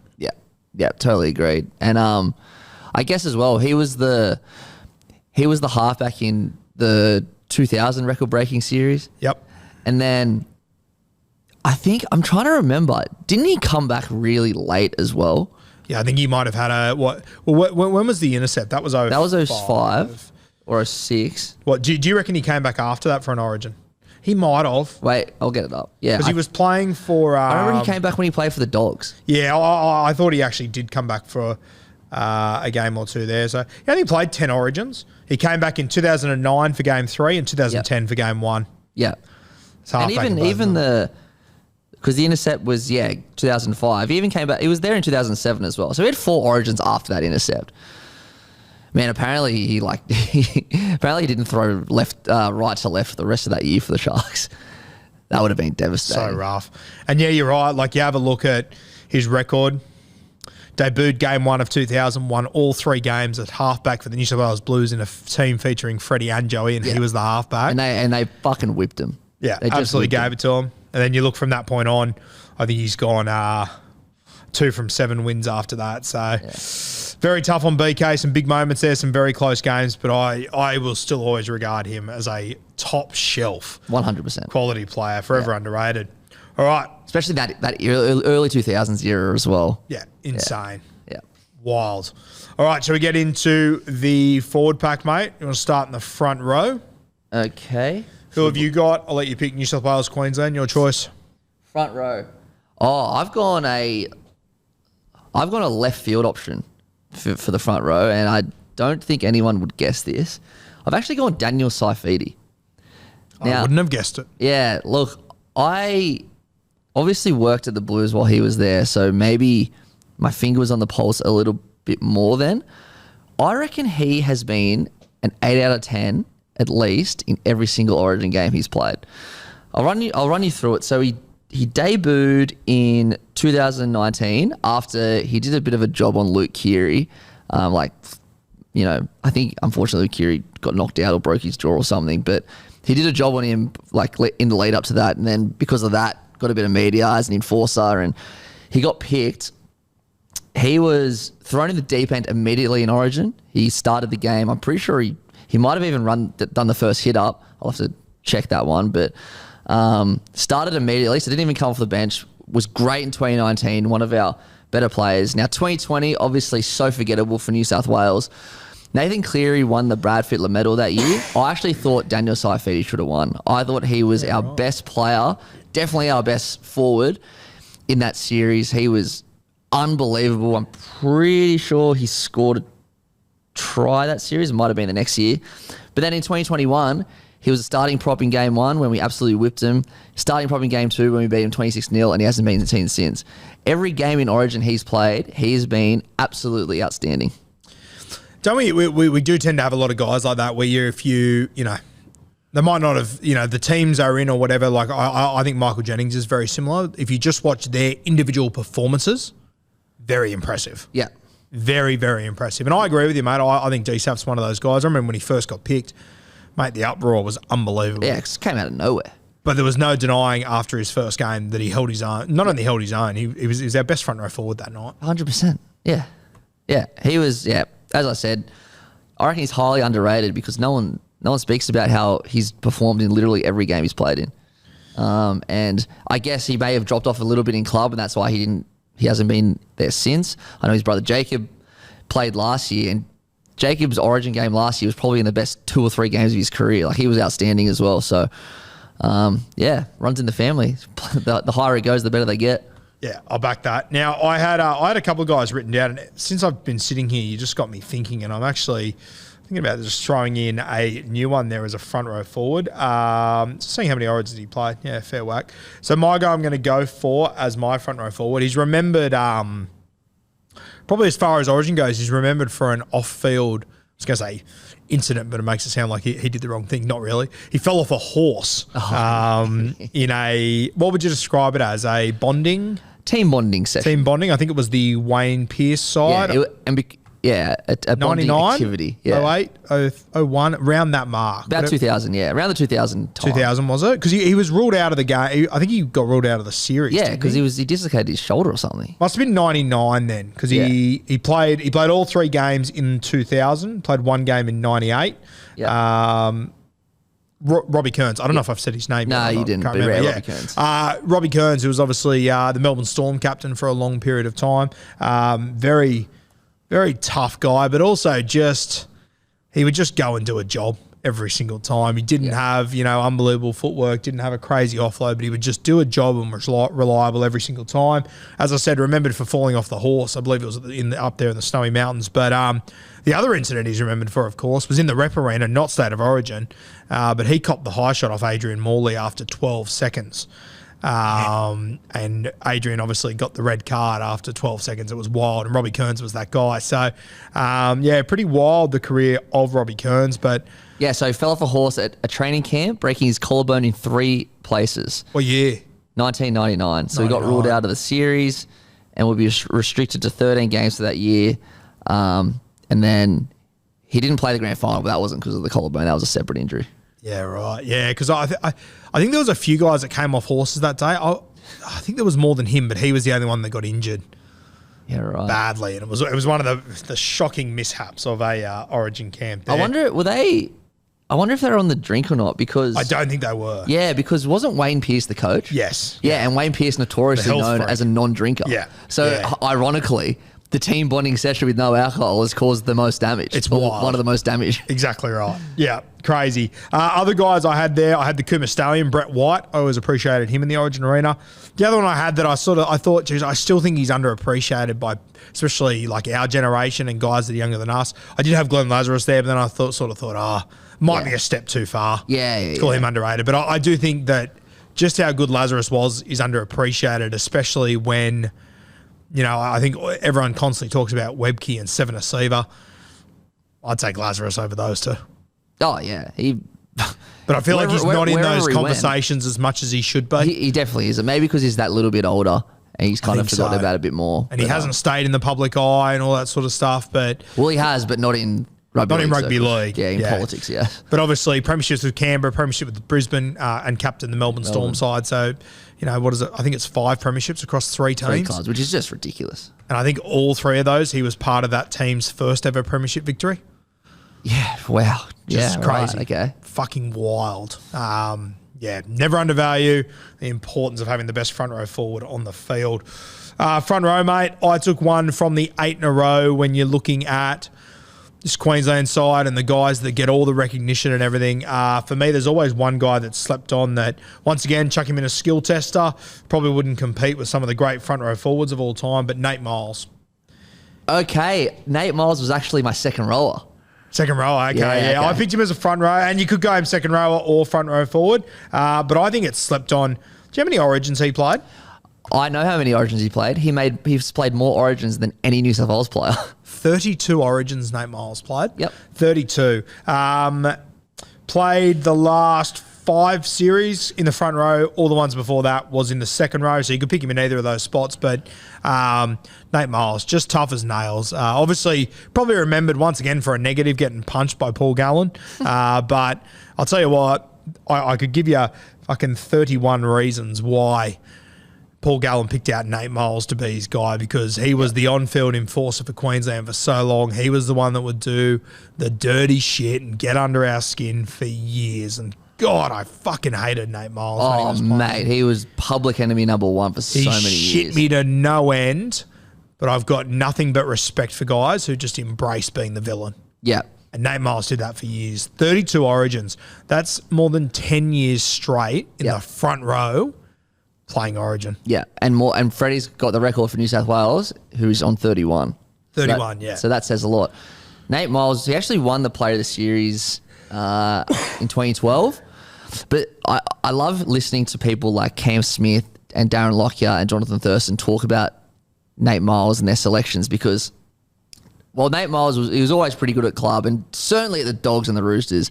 He was pretty good at the Titans as well, but obviously, that was at the back end of his career. But at the Roosters and at the Titans, like, they barely won games when he was there. Like, the Roosters had that one good year in 2010, but in and amongst that, they were pretty poor seasons. And then at the Titans, he had pretty poor years. The Titans as a club had pretty poor years.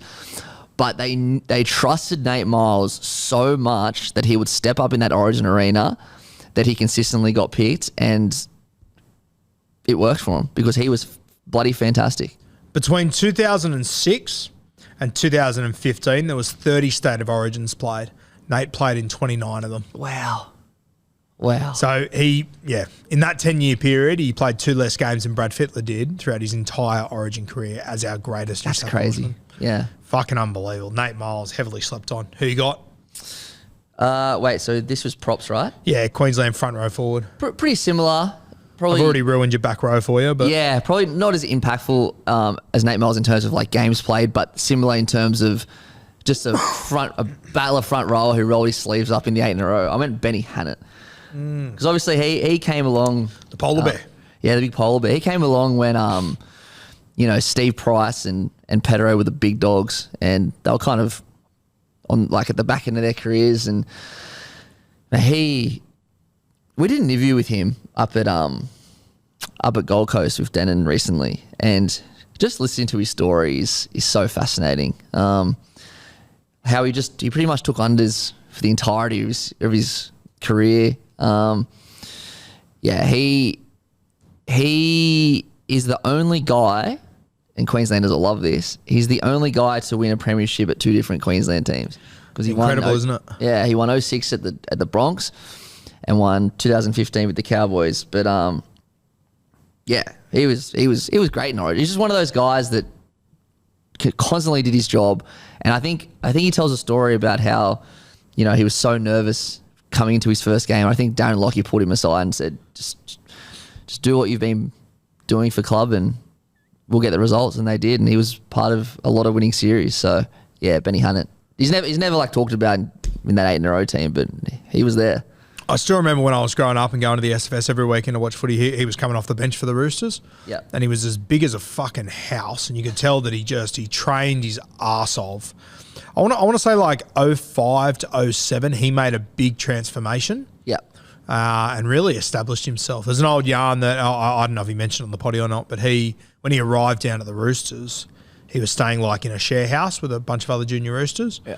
And I want to say this is 04, 05, around that mark. And he goes down to the newsagent down there at North Bondi, I believe it was, picks up the paper, grabs himself a scratchy. I think he won 150K. Oh, how good. Yeah, like in his first few weeks down there, living at Bondi, so which would have been heaps more than the contract he was on at the Roosters at that point. So wild story there. And not that I've met Benny Hunnett, but just seems to be one of the good guys. Yeah, mate, he was absolute legend when I met him. 11 kids he has. One of the great dads. One of the great dads, yeah. Doesn't know how to use it, eh? All right. Let's get stuck into hookers. Mate, we'll start with New South Wales first. I reckon we'll both have the same. Actually, one of two guys I think you could have here. For me, I had Craig Wing. No, I didn't have Wing. Okay, I'll let you talk about your guy then. I think I know who it is, and it's a great shout. But Craig Wing, for me, we sort of already spoke about him earlier.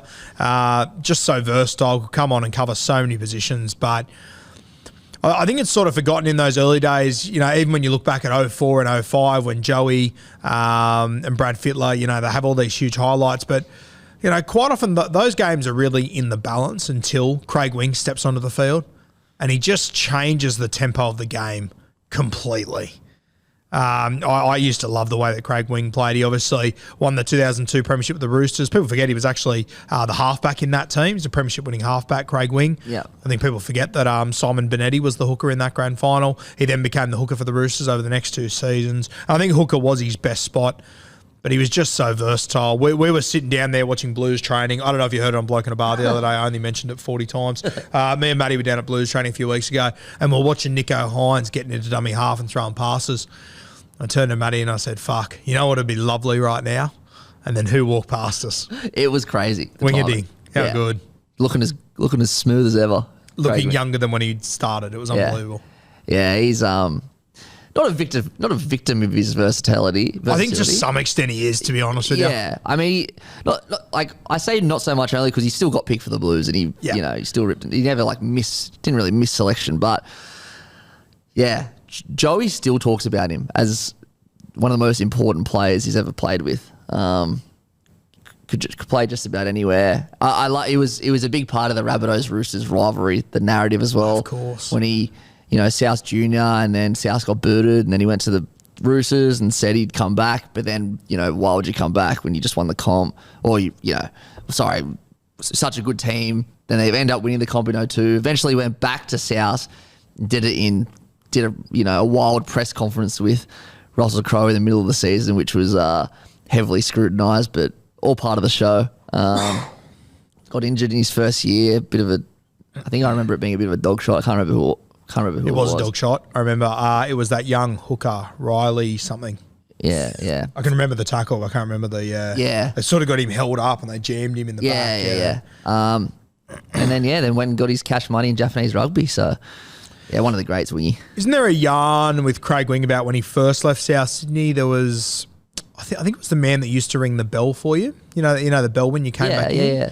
I think there was a yarn that he, the man that rang that bell, I forget why, I don't want to do the story disjustice, but there's been some content on the Rabbitohs page before that tells a story. I'll have to try and find it that talks about how this guy, this elderly man said to him, no, like you've got to do what's best for Craig Wing. You've got to go there. Yeah, nice. And if we're ever back, then you come back. Yeah. And Craig Wing talks about how important that conversation was for him and everything. Tremendous player, Wingy. I think it also should be noted, as I mentioned, premiership winning halfback, but that grand final in 02, I think people look back on that grand final and go, Roosters won 30 points to 8.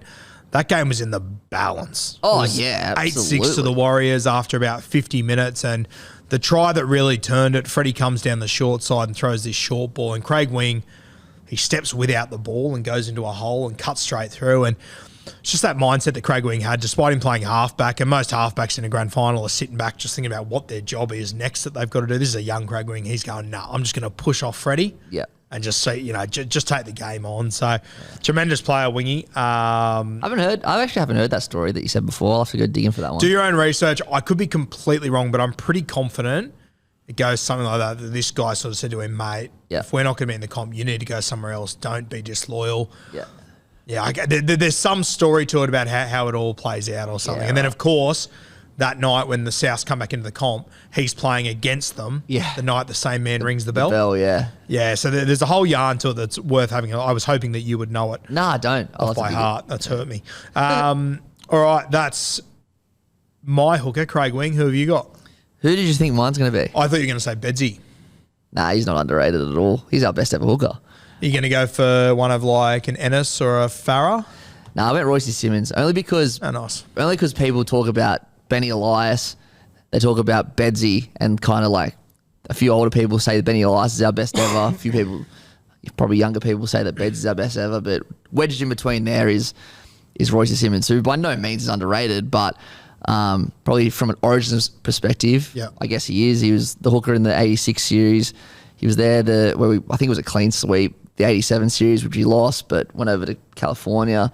Played 10 games for the Blues. Was Penrith's first ever Aussie rep. Had that amazing grand final moment and speech at the end. So by no means an underrated player, but probably in Origin circles, Royce Simmons underrated. And when you have a look back through like the history of rugby league and you look at the hooker position in particular, for me the turning point was Royce Simmons and Benny Elias. So Benny Elias sort of came in and turned the hooker position from, and that's what a hooker used to be. It used to be an extra forward that would hook for the ball in the scrum. Yep. And that's what Royce Simmons was so fucking good at. Didn't have the unbelievable passing game of the guys you see now, but it was Benny Elias that came in and changed that position forever. He was a halfback that jumped in at hooker. Yep. The Balmain Tigers would, he was their halfback essentially. They would build everything they could around the hooker, and it changed the game forever. But for me, Royce Simmons is that turning point. He was the last out-and-out hooker before it became a ball player. And that's when your scrum sort of became less and less relevant. So the younger audience, that's why it's called a hooker. There's a reason for it. Yeah. It's not a Saturday night reference, I'll tell you that much for free. But Royce Simmons, obviously remembered for that speech after that game, which is just crazy. And it's game 2 of the 1988 series where it's handed over. It goes from Royce Simmons as the hooker to Benny Elias. There you go. And I think it sort of changed rugby league forever, realistically, especially that position. Anything else on Royce, mate? Nah, said it all. Royce the choice, champion player. All right, we move to Queenslanders. Tough. We were sort of joking this morning that, most of our memories of actually watching Origin, being old enough to remember it and enjoy it, it's been Cam Smith. I mean, for me, Matty, I think it's mostly been Cam Smith. I remember slightly just before Smithy. You probably wouldn't have too many memories before Smith, though, realistically. I literally don't, because he debuted in 03. He debuted in 02, I'm pretty sure. 02, yeah. I started watching footy in 2002 because that's when South came back. Yeah. Seriously, I've watched barely any Queensland hookers play. Yeah, it's wild, eh? So for me, I've got written down like a name and notes for everyone. So maybe 5 bullet points for each person. For hooker for Queensland, all I've got is no idea. Matt Ballin, I guess. Yeah, so who came in and played around him? There was Matt Ballin, there was Jake Friend, McCulloch. Yeah. And then obviously you can't call Hunt and Grant underrated.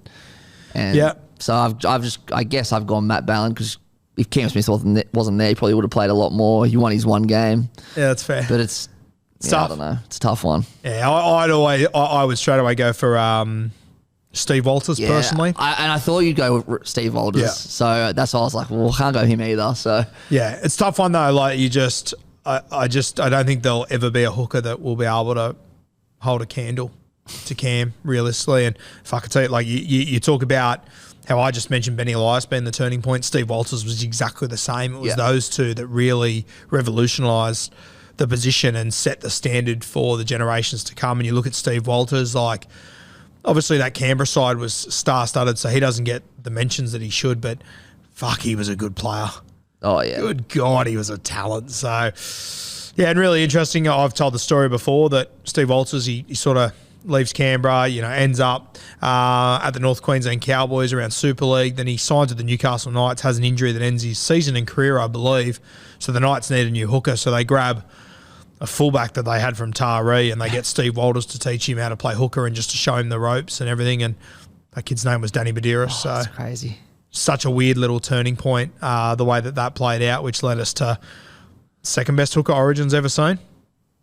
I would say, well, yeah, as I said before, I reckon a lot of Blues fans, depending on how old you are, would say either Benny Elias or Danny Badiris. Yeah. I personally hold Danny Badiris, but that's probably because I never watched Benny Elias. But yeah, for me, Danny Badiris would be the second best hooker ever for Origin. I think we'd both agree that Joey's the best Blues player, right up there anyway. Yeah, yep. And I think if you let Joey pick who his hooker would be, I think he'd probably take Bedsy over Cam Smith. So, well, there you go. Says a lot, doesn't it? I mean, yeah, it's funny about another podcast should be something to do with best ever Origin players. If you ask me, my immediate reaction is Joey, but there is a couple of names that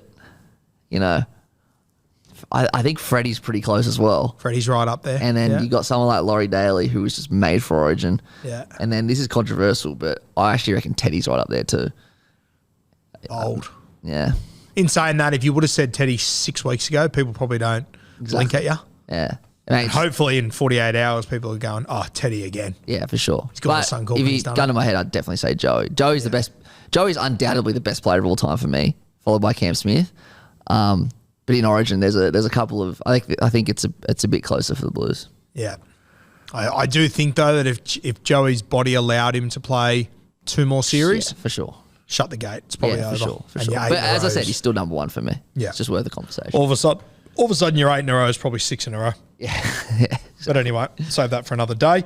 All right, that was our hookers done and dusted. Yep. All right, second row forwards. You want to take us away? New South Wales, Queensland. I'll leave it up to you. Well, we'll go Queensland because I've already done Nate Miles. Sorry for that. Yeah, all good. So go. You go. My one, I had 2 names written down here. The first one wasn't the guy I went for, but I just want to give him a little feature. And I think because he did so much in rugby league and rugby union that he's criminally slept on, but Brad Thorne. Oh, yeah. You talk about what Sonny Bill did, jumping from code to code and being hyper successful everywhere he went. Brad Thorne was that guy before then.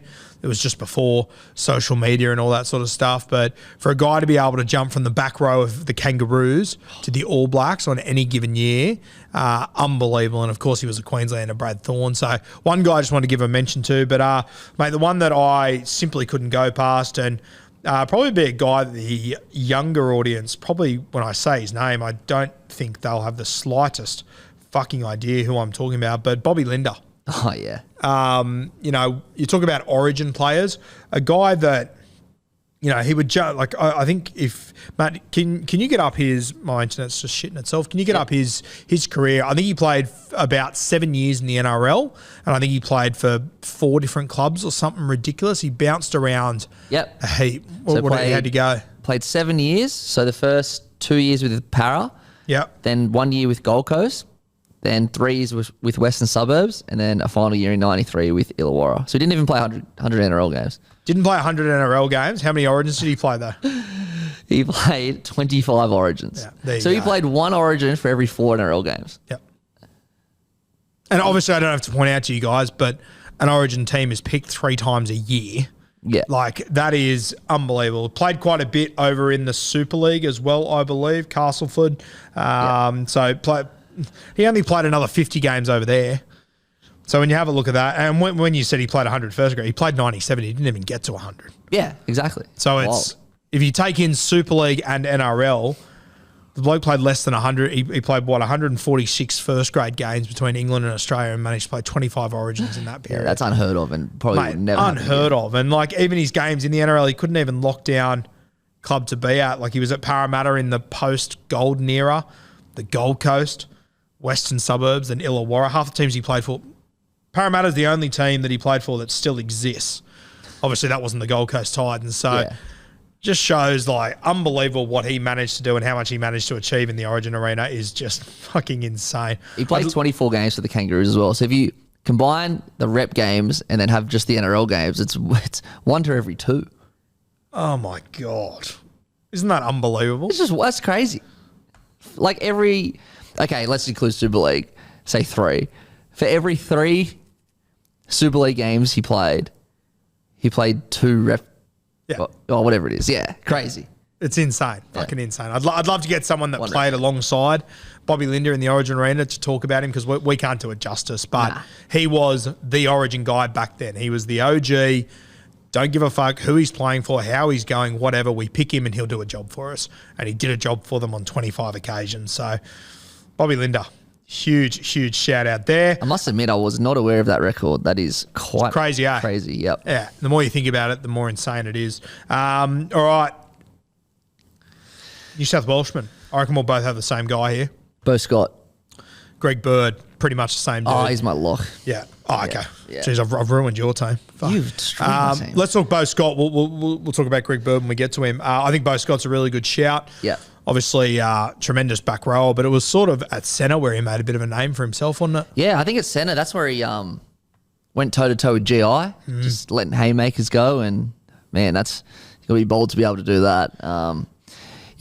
But he played in the back row for New South Wales for about 5 or 6 years. Obviously, some pretty lean years, but he was an extremely important part of the drought-breaking 2014 series. He's one of the best players in Game 1, which I consider the best rugby league game of all time. It's certainly my favourite. Up in Suncorp there was the 100th Origin game.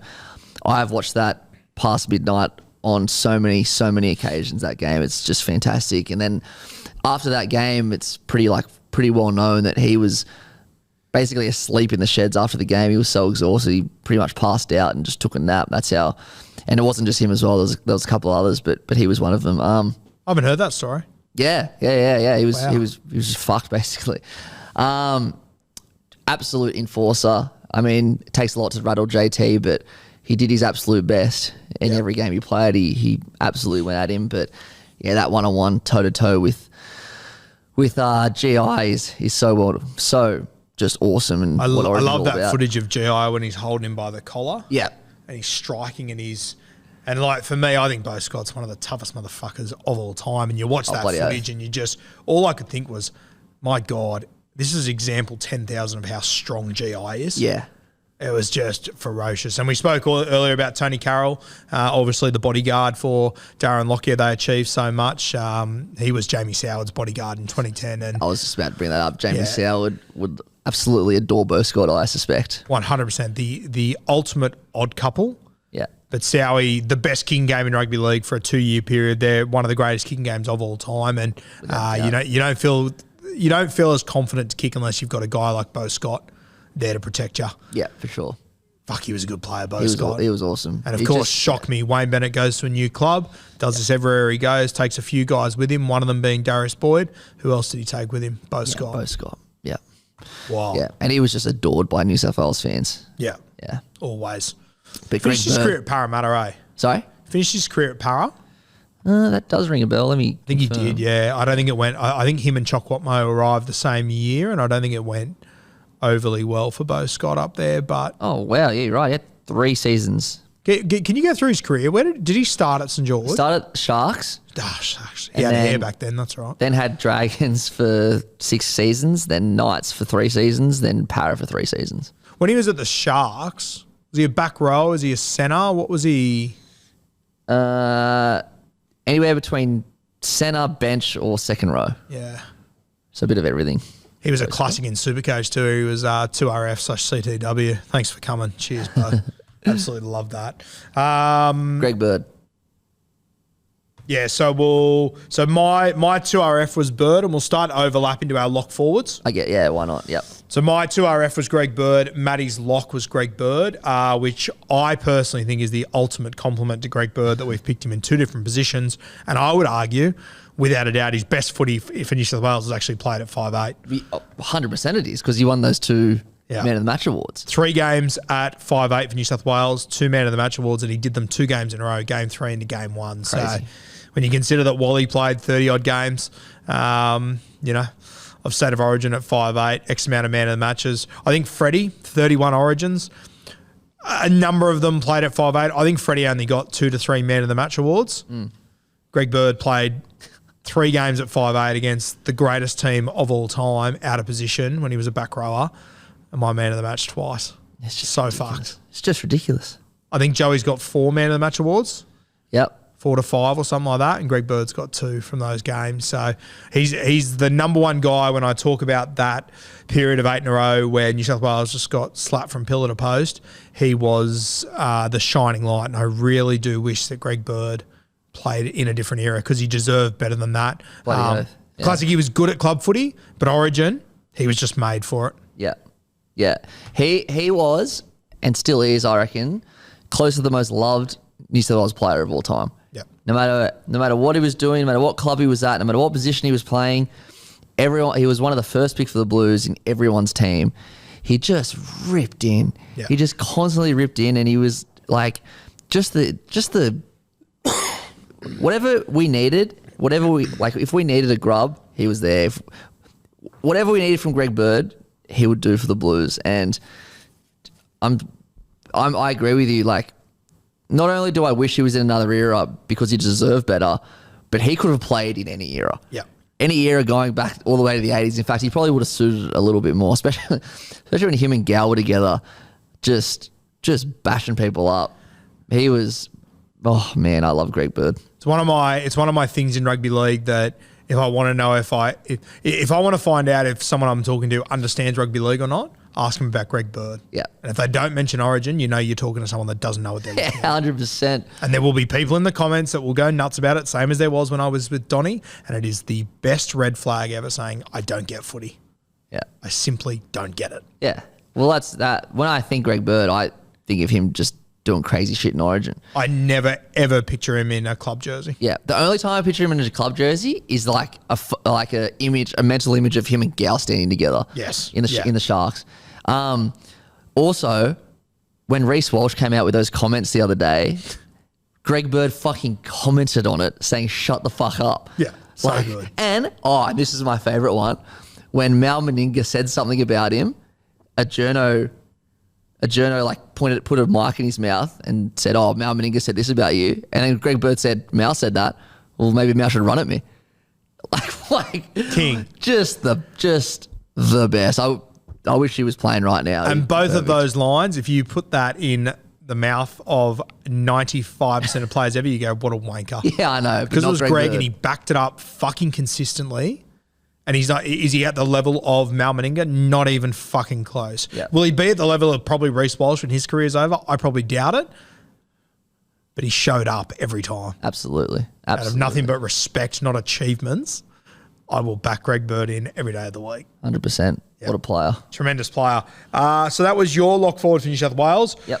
I had a few written down here, mate. I had, obviously, when Brad Fittler plays 13, I still think people sleep on Freddie as a 13. I think he's the best 13 ever. But the two guys that I really looked at here, the first one is Bradley Clyde, who's similar to Glenn Lazarus. I think people consistently sleep on him. I think he is the most complete forward rugby league has ever seen. Yeah. He could do it all. He had an engine in the 90s that was made for the 2020s. He could just go all day, and he is, I say now when I watch Cam Murray, he's the closest thing I've seen to Bradley Clyde. And I stand by that every day of the week. But Clydey, he could just do it all. He was unbelievable. There's one of my favourite Bradley Clyde moments is there's a great try that he scores one day where he plays the ball on his own 40-metre line, and 6 seconds later he scores the try under the sticks. Just wild. Yeah, and it sounds so simple, But keep an eye, and you see every time in commentary when the guy that plays the ball scores the try, Phil Gould almost has a fucking aneurysm on camera and loses his mind. Keep an eye on the next time you see someone do it from their own half, score the try, and then keep an eye on how many of them are forwards. Yeah, right. It's a good chance it's the only time it's ever happened. I'll have to go. Bradley Clyde. I'll have to go have a look. I just Googled. He was one of the guys who fell off the horse as well. I thought he was, but he didn't get injured. I think he played still. Could be wrong. I think it ruled him out for 8 weeks. Oh, really? Yeah. Well, this is what Wikipedia is. This is what, can't confirm it's Wikipedia, but yeah. That's probably right then. Yeah. Ask anyone who played with Brad Clyde, and like they'd have him in their top 3 players ever. Yeah. Like, you're right. He was probably too early for his time. Imagine him in the game now. Oh, mate. Right now, he would be the best forward in rugby league by a country by a mile. Yep. Like he'd be pushing $1 million forward. Yeah, for sure. He was an absolute freak. He could ball play. He had the quickest play the ball in the game. Leg speed was tremendous, and he just had that awareness of just where to be in every single moment. And obviously being part of that great Canberra side, do you reckon like that Canberra side is the most, like you look back and it could be one of the most just loved teams of all time? I think it's the most potent team of all time. Yeah. And I think there's something special about, because like that was the first comp that had been won by a non-Sydney team, I'm pretty sure, or outside of, because obviously it's the ACT. Yeah. Like that was a special premiership by a special group of guys. And I think when you look at, the stars of that team, Mal Meninga, he's obviously gone into coaching. Ricky Stewart, he's gone into coaching. Laurie Daly's gone into coaching. Like all the great players from that team have gone into coaching. Bradley Clyde hasn't gone into any of that. Yeah. And I think it's sort of a bit like Glenn Lazarus. I think the great players they are has just been forgotten. For sure. Little bit by bit, because every single time we're talking about immortals, some of the greatest minds, the name Bradley Clyde is always thrown up. Yeah. Always. And people always scoff at it. But you go and look at what he was doing back then. He was so far before his time. It was not even funny.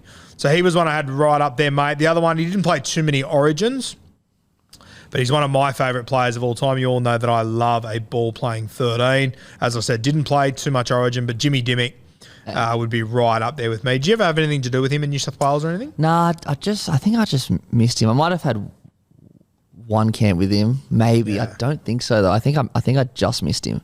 Well, Jimmy Dimmick, he only played 6 games of Origin. He only played one of them at lock too. He came off the bench 3 times, so he would have come on as a 13 there. But he won 5 out of his 6 games. Yeah, right. So not a bad record there, Jimmy. Record. Obviously a Clive Churchill medalist, I want to say 95, I think it was, for Canterbury. Doggies won 95, yep. Yeah, went over to Parramatta after that, started his career at the Magpies. A tremendous player, Jimmy Dimmick, who I think if it wasn't for your Fittlers, your Dailies, these sort of guys, he would have played a lot more rep footy as well. I remember hearing Phil Gould talk about him one day and just spoke so highly of him. He won his first 5 Origin games, and then 2 of them played 5'8" as well. So even during that period of your Dailies, your Fittlers and all that, still managed to play 5'8" for the New South Wales Blues. Yeah. Pretty impressive stuff. Yeah, good, crazy. So you had your lock forward was Greg Bird. Yeah. Have we done Queenslanders? No. Who'd you have for Queensland, mate? Dallas Johnson. One of the toughest motherfuckers to ever step foot in a rugby league field. Definitely wouldn't survive today because he would get HIA'd every 3 seconds. He would have got retired 3 times already. For sure. And, it's hard to really celebrate it knowing what we know, but it was definitely celebrated back then. And in regard, concussions aside, he was a tough motherfucker. Yeah. He was pretty much the lock for the first, I'd say, half of the 8 in a row. Then I think Ash Harrison came in, and then maybe Corey Parker at the back end. But Dallas Johnson. He's one of those players where, Cam Smith always points out a player that I love playing with, Dallas Johnson for the Storm and for Queensland. Just ripped in every single time. I was on the Hello Sport podcast the other day telling the story of Ruben Cotter and all that. Yeah. I still remember the first time I saw Ruben Cotter playing. was when he was 19 or 20. He played hooker, he came off, then he came back on and played as a middle forward. And I remember I just sat there and went, this is Dallas Johnson all over again. This is him all over again. And then as soon as Billy Slater got made coach of Queensland, that was when I felt confident to say on Bloke in a Bar, he'll play for Queensland. Interesting. Because Billy knows what he's looking at. He's looking at Dallas Johnson all over again. For sure. Yeah, because they played a lot of games together. Yeah, a lot of games, Tough as nails, Dallas Johnson. And not only was he tough, he literally had an impact on every game. For those who don't remember, just look at Cotter in game 1. Tough as fuck. Gets man of the match because of the impact he had. That's just, you're right. It's just like Dallas Johnson. It's a great comparison, actually. Yeah, it's exactly what he is. He's Dallas Johnson. The other thing about Dallas Johnson, obviously Steve Price was the charge down king during that period. Yep. Dallas Johnson not far away. 100%. Those little extra effort players was his bread and butter. Yeah. Yeah, that was a pretty clear cut one for me. Big Dallas. I actually had Ash Harrison as well. Yeah. Floating around. One of the best sledges I ever copped in my life was when Ash Harrison moved from South to the Roosters. He was our vice captain, and then he started his Roosters career. I think he might have been on the bench because it was such a stacked team. So nothing against Ashley Harrison, it's just how it was. But one of the best sledges I ever copped at school was someone goes to me, your vice captain plays on our bench, and it just never has left me. Yeah. But again, he was just after Dallas Johnson, and he was great in Origin too. All right, my lock forward, and I had a few names that I wrote down here. I had Dallas Johnson down there as one of them. I had Corey Parker as another one that I think is underrated. Tony Carroll, who I already mentioned. So a few there, but the one that I went for, mate, a little bit old school. And to be honest with you, his Origin record isn't that great. I think he won 30% of his games, so far from fantastic Origin record. But I just think as a player, an absolute freak. Played quite a bit of lock. Could also play in the back row. Could play 5'8". Jason Smith. Now, Jason Smith obviously, loved a beer off the field, knew how to get himself into a bit of curry here and there, played 200 NRL first grade games across a few clubs. He obviously started at Canterbury, played at the Cowboys, played at the Raiders, played at the Eels as well. So he bounced around a few clubs, made his debut in 1990. Finished his career in 2007, so 17 years of first grade. Only played 200, or when I say only played 209 games, you would think from 17 seasons you'd put together 400 fucking games. But played a lot in England as well, played another 80 games over there in England. So he was close to a 300 game if you include rep games and everything. But I think that I used to find him so entertaining. And as I said, you all know that I love a ball playing lock. Jason Smith, there was a year, I think it was 07, mate, he went up to the Cowboys. And I genuinely think it had a huge impact on the way that Jonathan Thurston ball played. Yeah, right. You look at the early parts of his career, JT, everything was, so frantic and so rushed. He obviously went to the Origin arena and learned a lot off, your Lockies and these sort of guys. But I reckon that year with Jason Smith, I reckon he is right up there. I think Cliffy Lyons is the best ever at playing slow. Being able to manipulate a defensive line by playing slow and letting them make decisions and you make your call off the back of that. And I reckon when he went up there to the North Queensland Cowboys, I reckon he taught JT quite a bit because he was a proper old school ball player. Yeah, right. Proper old school Jason Smith. And, obviously a very casual name, Jason Smith. There's probably a billion of them around, and people that weren't old enough to watch him play closely probably won't appreciate just how good he was, but fuck, he could play, Jason Smith. Such a good player. You could chuck him in the front row if you needed to. Just having a look at his positions played throughout his career. So in his NRL career, he played 79 games at 5'8", 26 at halfback, 1 in the front row, 80 in the second row, 94 at lock, and came off the bench on 50 occasions. So he played more than 70 games each at 5'8", lock, and in the second row, and played 25 at halfback. Wow, talk about versatile. Yeah, Jesus proper Christ. Versatile. Yeah. So smart between the ears, it was not even funny, Jason Smith. If you ever get a chance to watch that 07 season, I think it was, where he does go back and play for the North Queensland Cowboys along with JT, very, very impressive stuff that year. It was his last season. He played 20-odd games that year, played mostly 5'8", came off the bench a little bit, played halfback during the Origin period. Very, very talented guy, Jason Smith. Do you have any memories of him? Or Honestly, nah. When he said it, I was like, oh shit, I don't know what to I don't know what to add here. he's very slept on. Got himself in trouble all the time and bounced around from clubs and whatnot. They reckon he's one of the greats off the field of all time. In the third half, he's great. But yeah, Jason Smith, very, very underrated. Nice. Matty, anything else you want to add, mate? Are we done? I think we're done. Oh, we are done. Wow. I thought we had one more for some reason. That was good. That was fun. The off-season is back in full swing. We'll try and get a few more episodes out to you over the next couple of weeks. As Matty said off the top, though, guys, if you have got any topics you would like us to cover, as weird and as wonderful as they could be, please send myself a message, Rugby League Guru, send Matty the Waterboy a message, comment it on this YouTube podcast, wherever you might be. Let us know what you want us to dive into, and we'll try and get one out a fortnight, I reckon. Is that manageable, Matty? Yeah, I think so. I reckon we can do that. So we might try and get a couple of guests on here and there. Might get the great Timmy Williams. Oh, he'd be perfect at this. He'd love this shit. I'd love to know what Timmy Williams would say about Jason Smith. Oh, yeah. Do you remember in Armidale? Was it Armidale? It was one of them. It might have been Rockhampton, actually. I think it was Rockhampton. And probably Rockhampton. He put on a show in Rockhampton. Yeah. And the three of us had like this 30-minute discussion about PJ Marsh. Yeah. It's perfect. I've never seen you more passionate. But me and Tim actually quite often reflect on that. It is so good. We've got a quote from that little rant of yours that we say all the time. Oh, really? It's one of our favourites. Yeah. I'll save it, but one of our favourites. Okay, great. It's a cracker. All right, guys. Thank you for joining us on the off season. We will try and do another episode every fortnight or so. But please, guys, send your topics in. As weird as they may be, we are very keen to get stuck into them.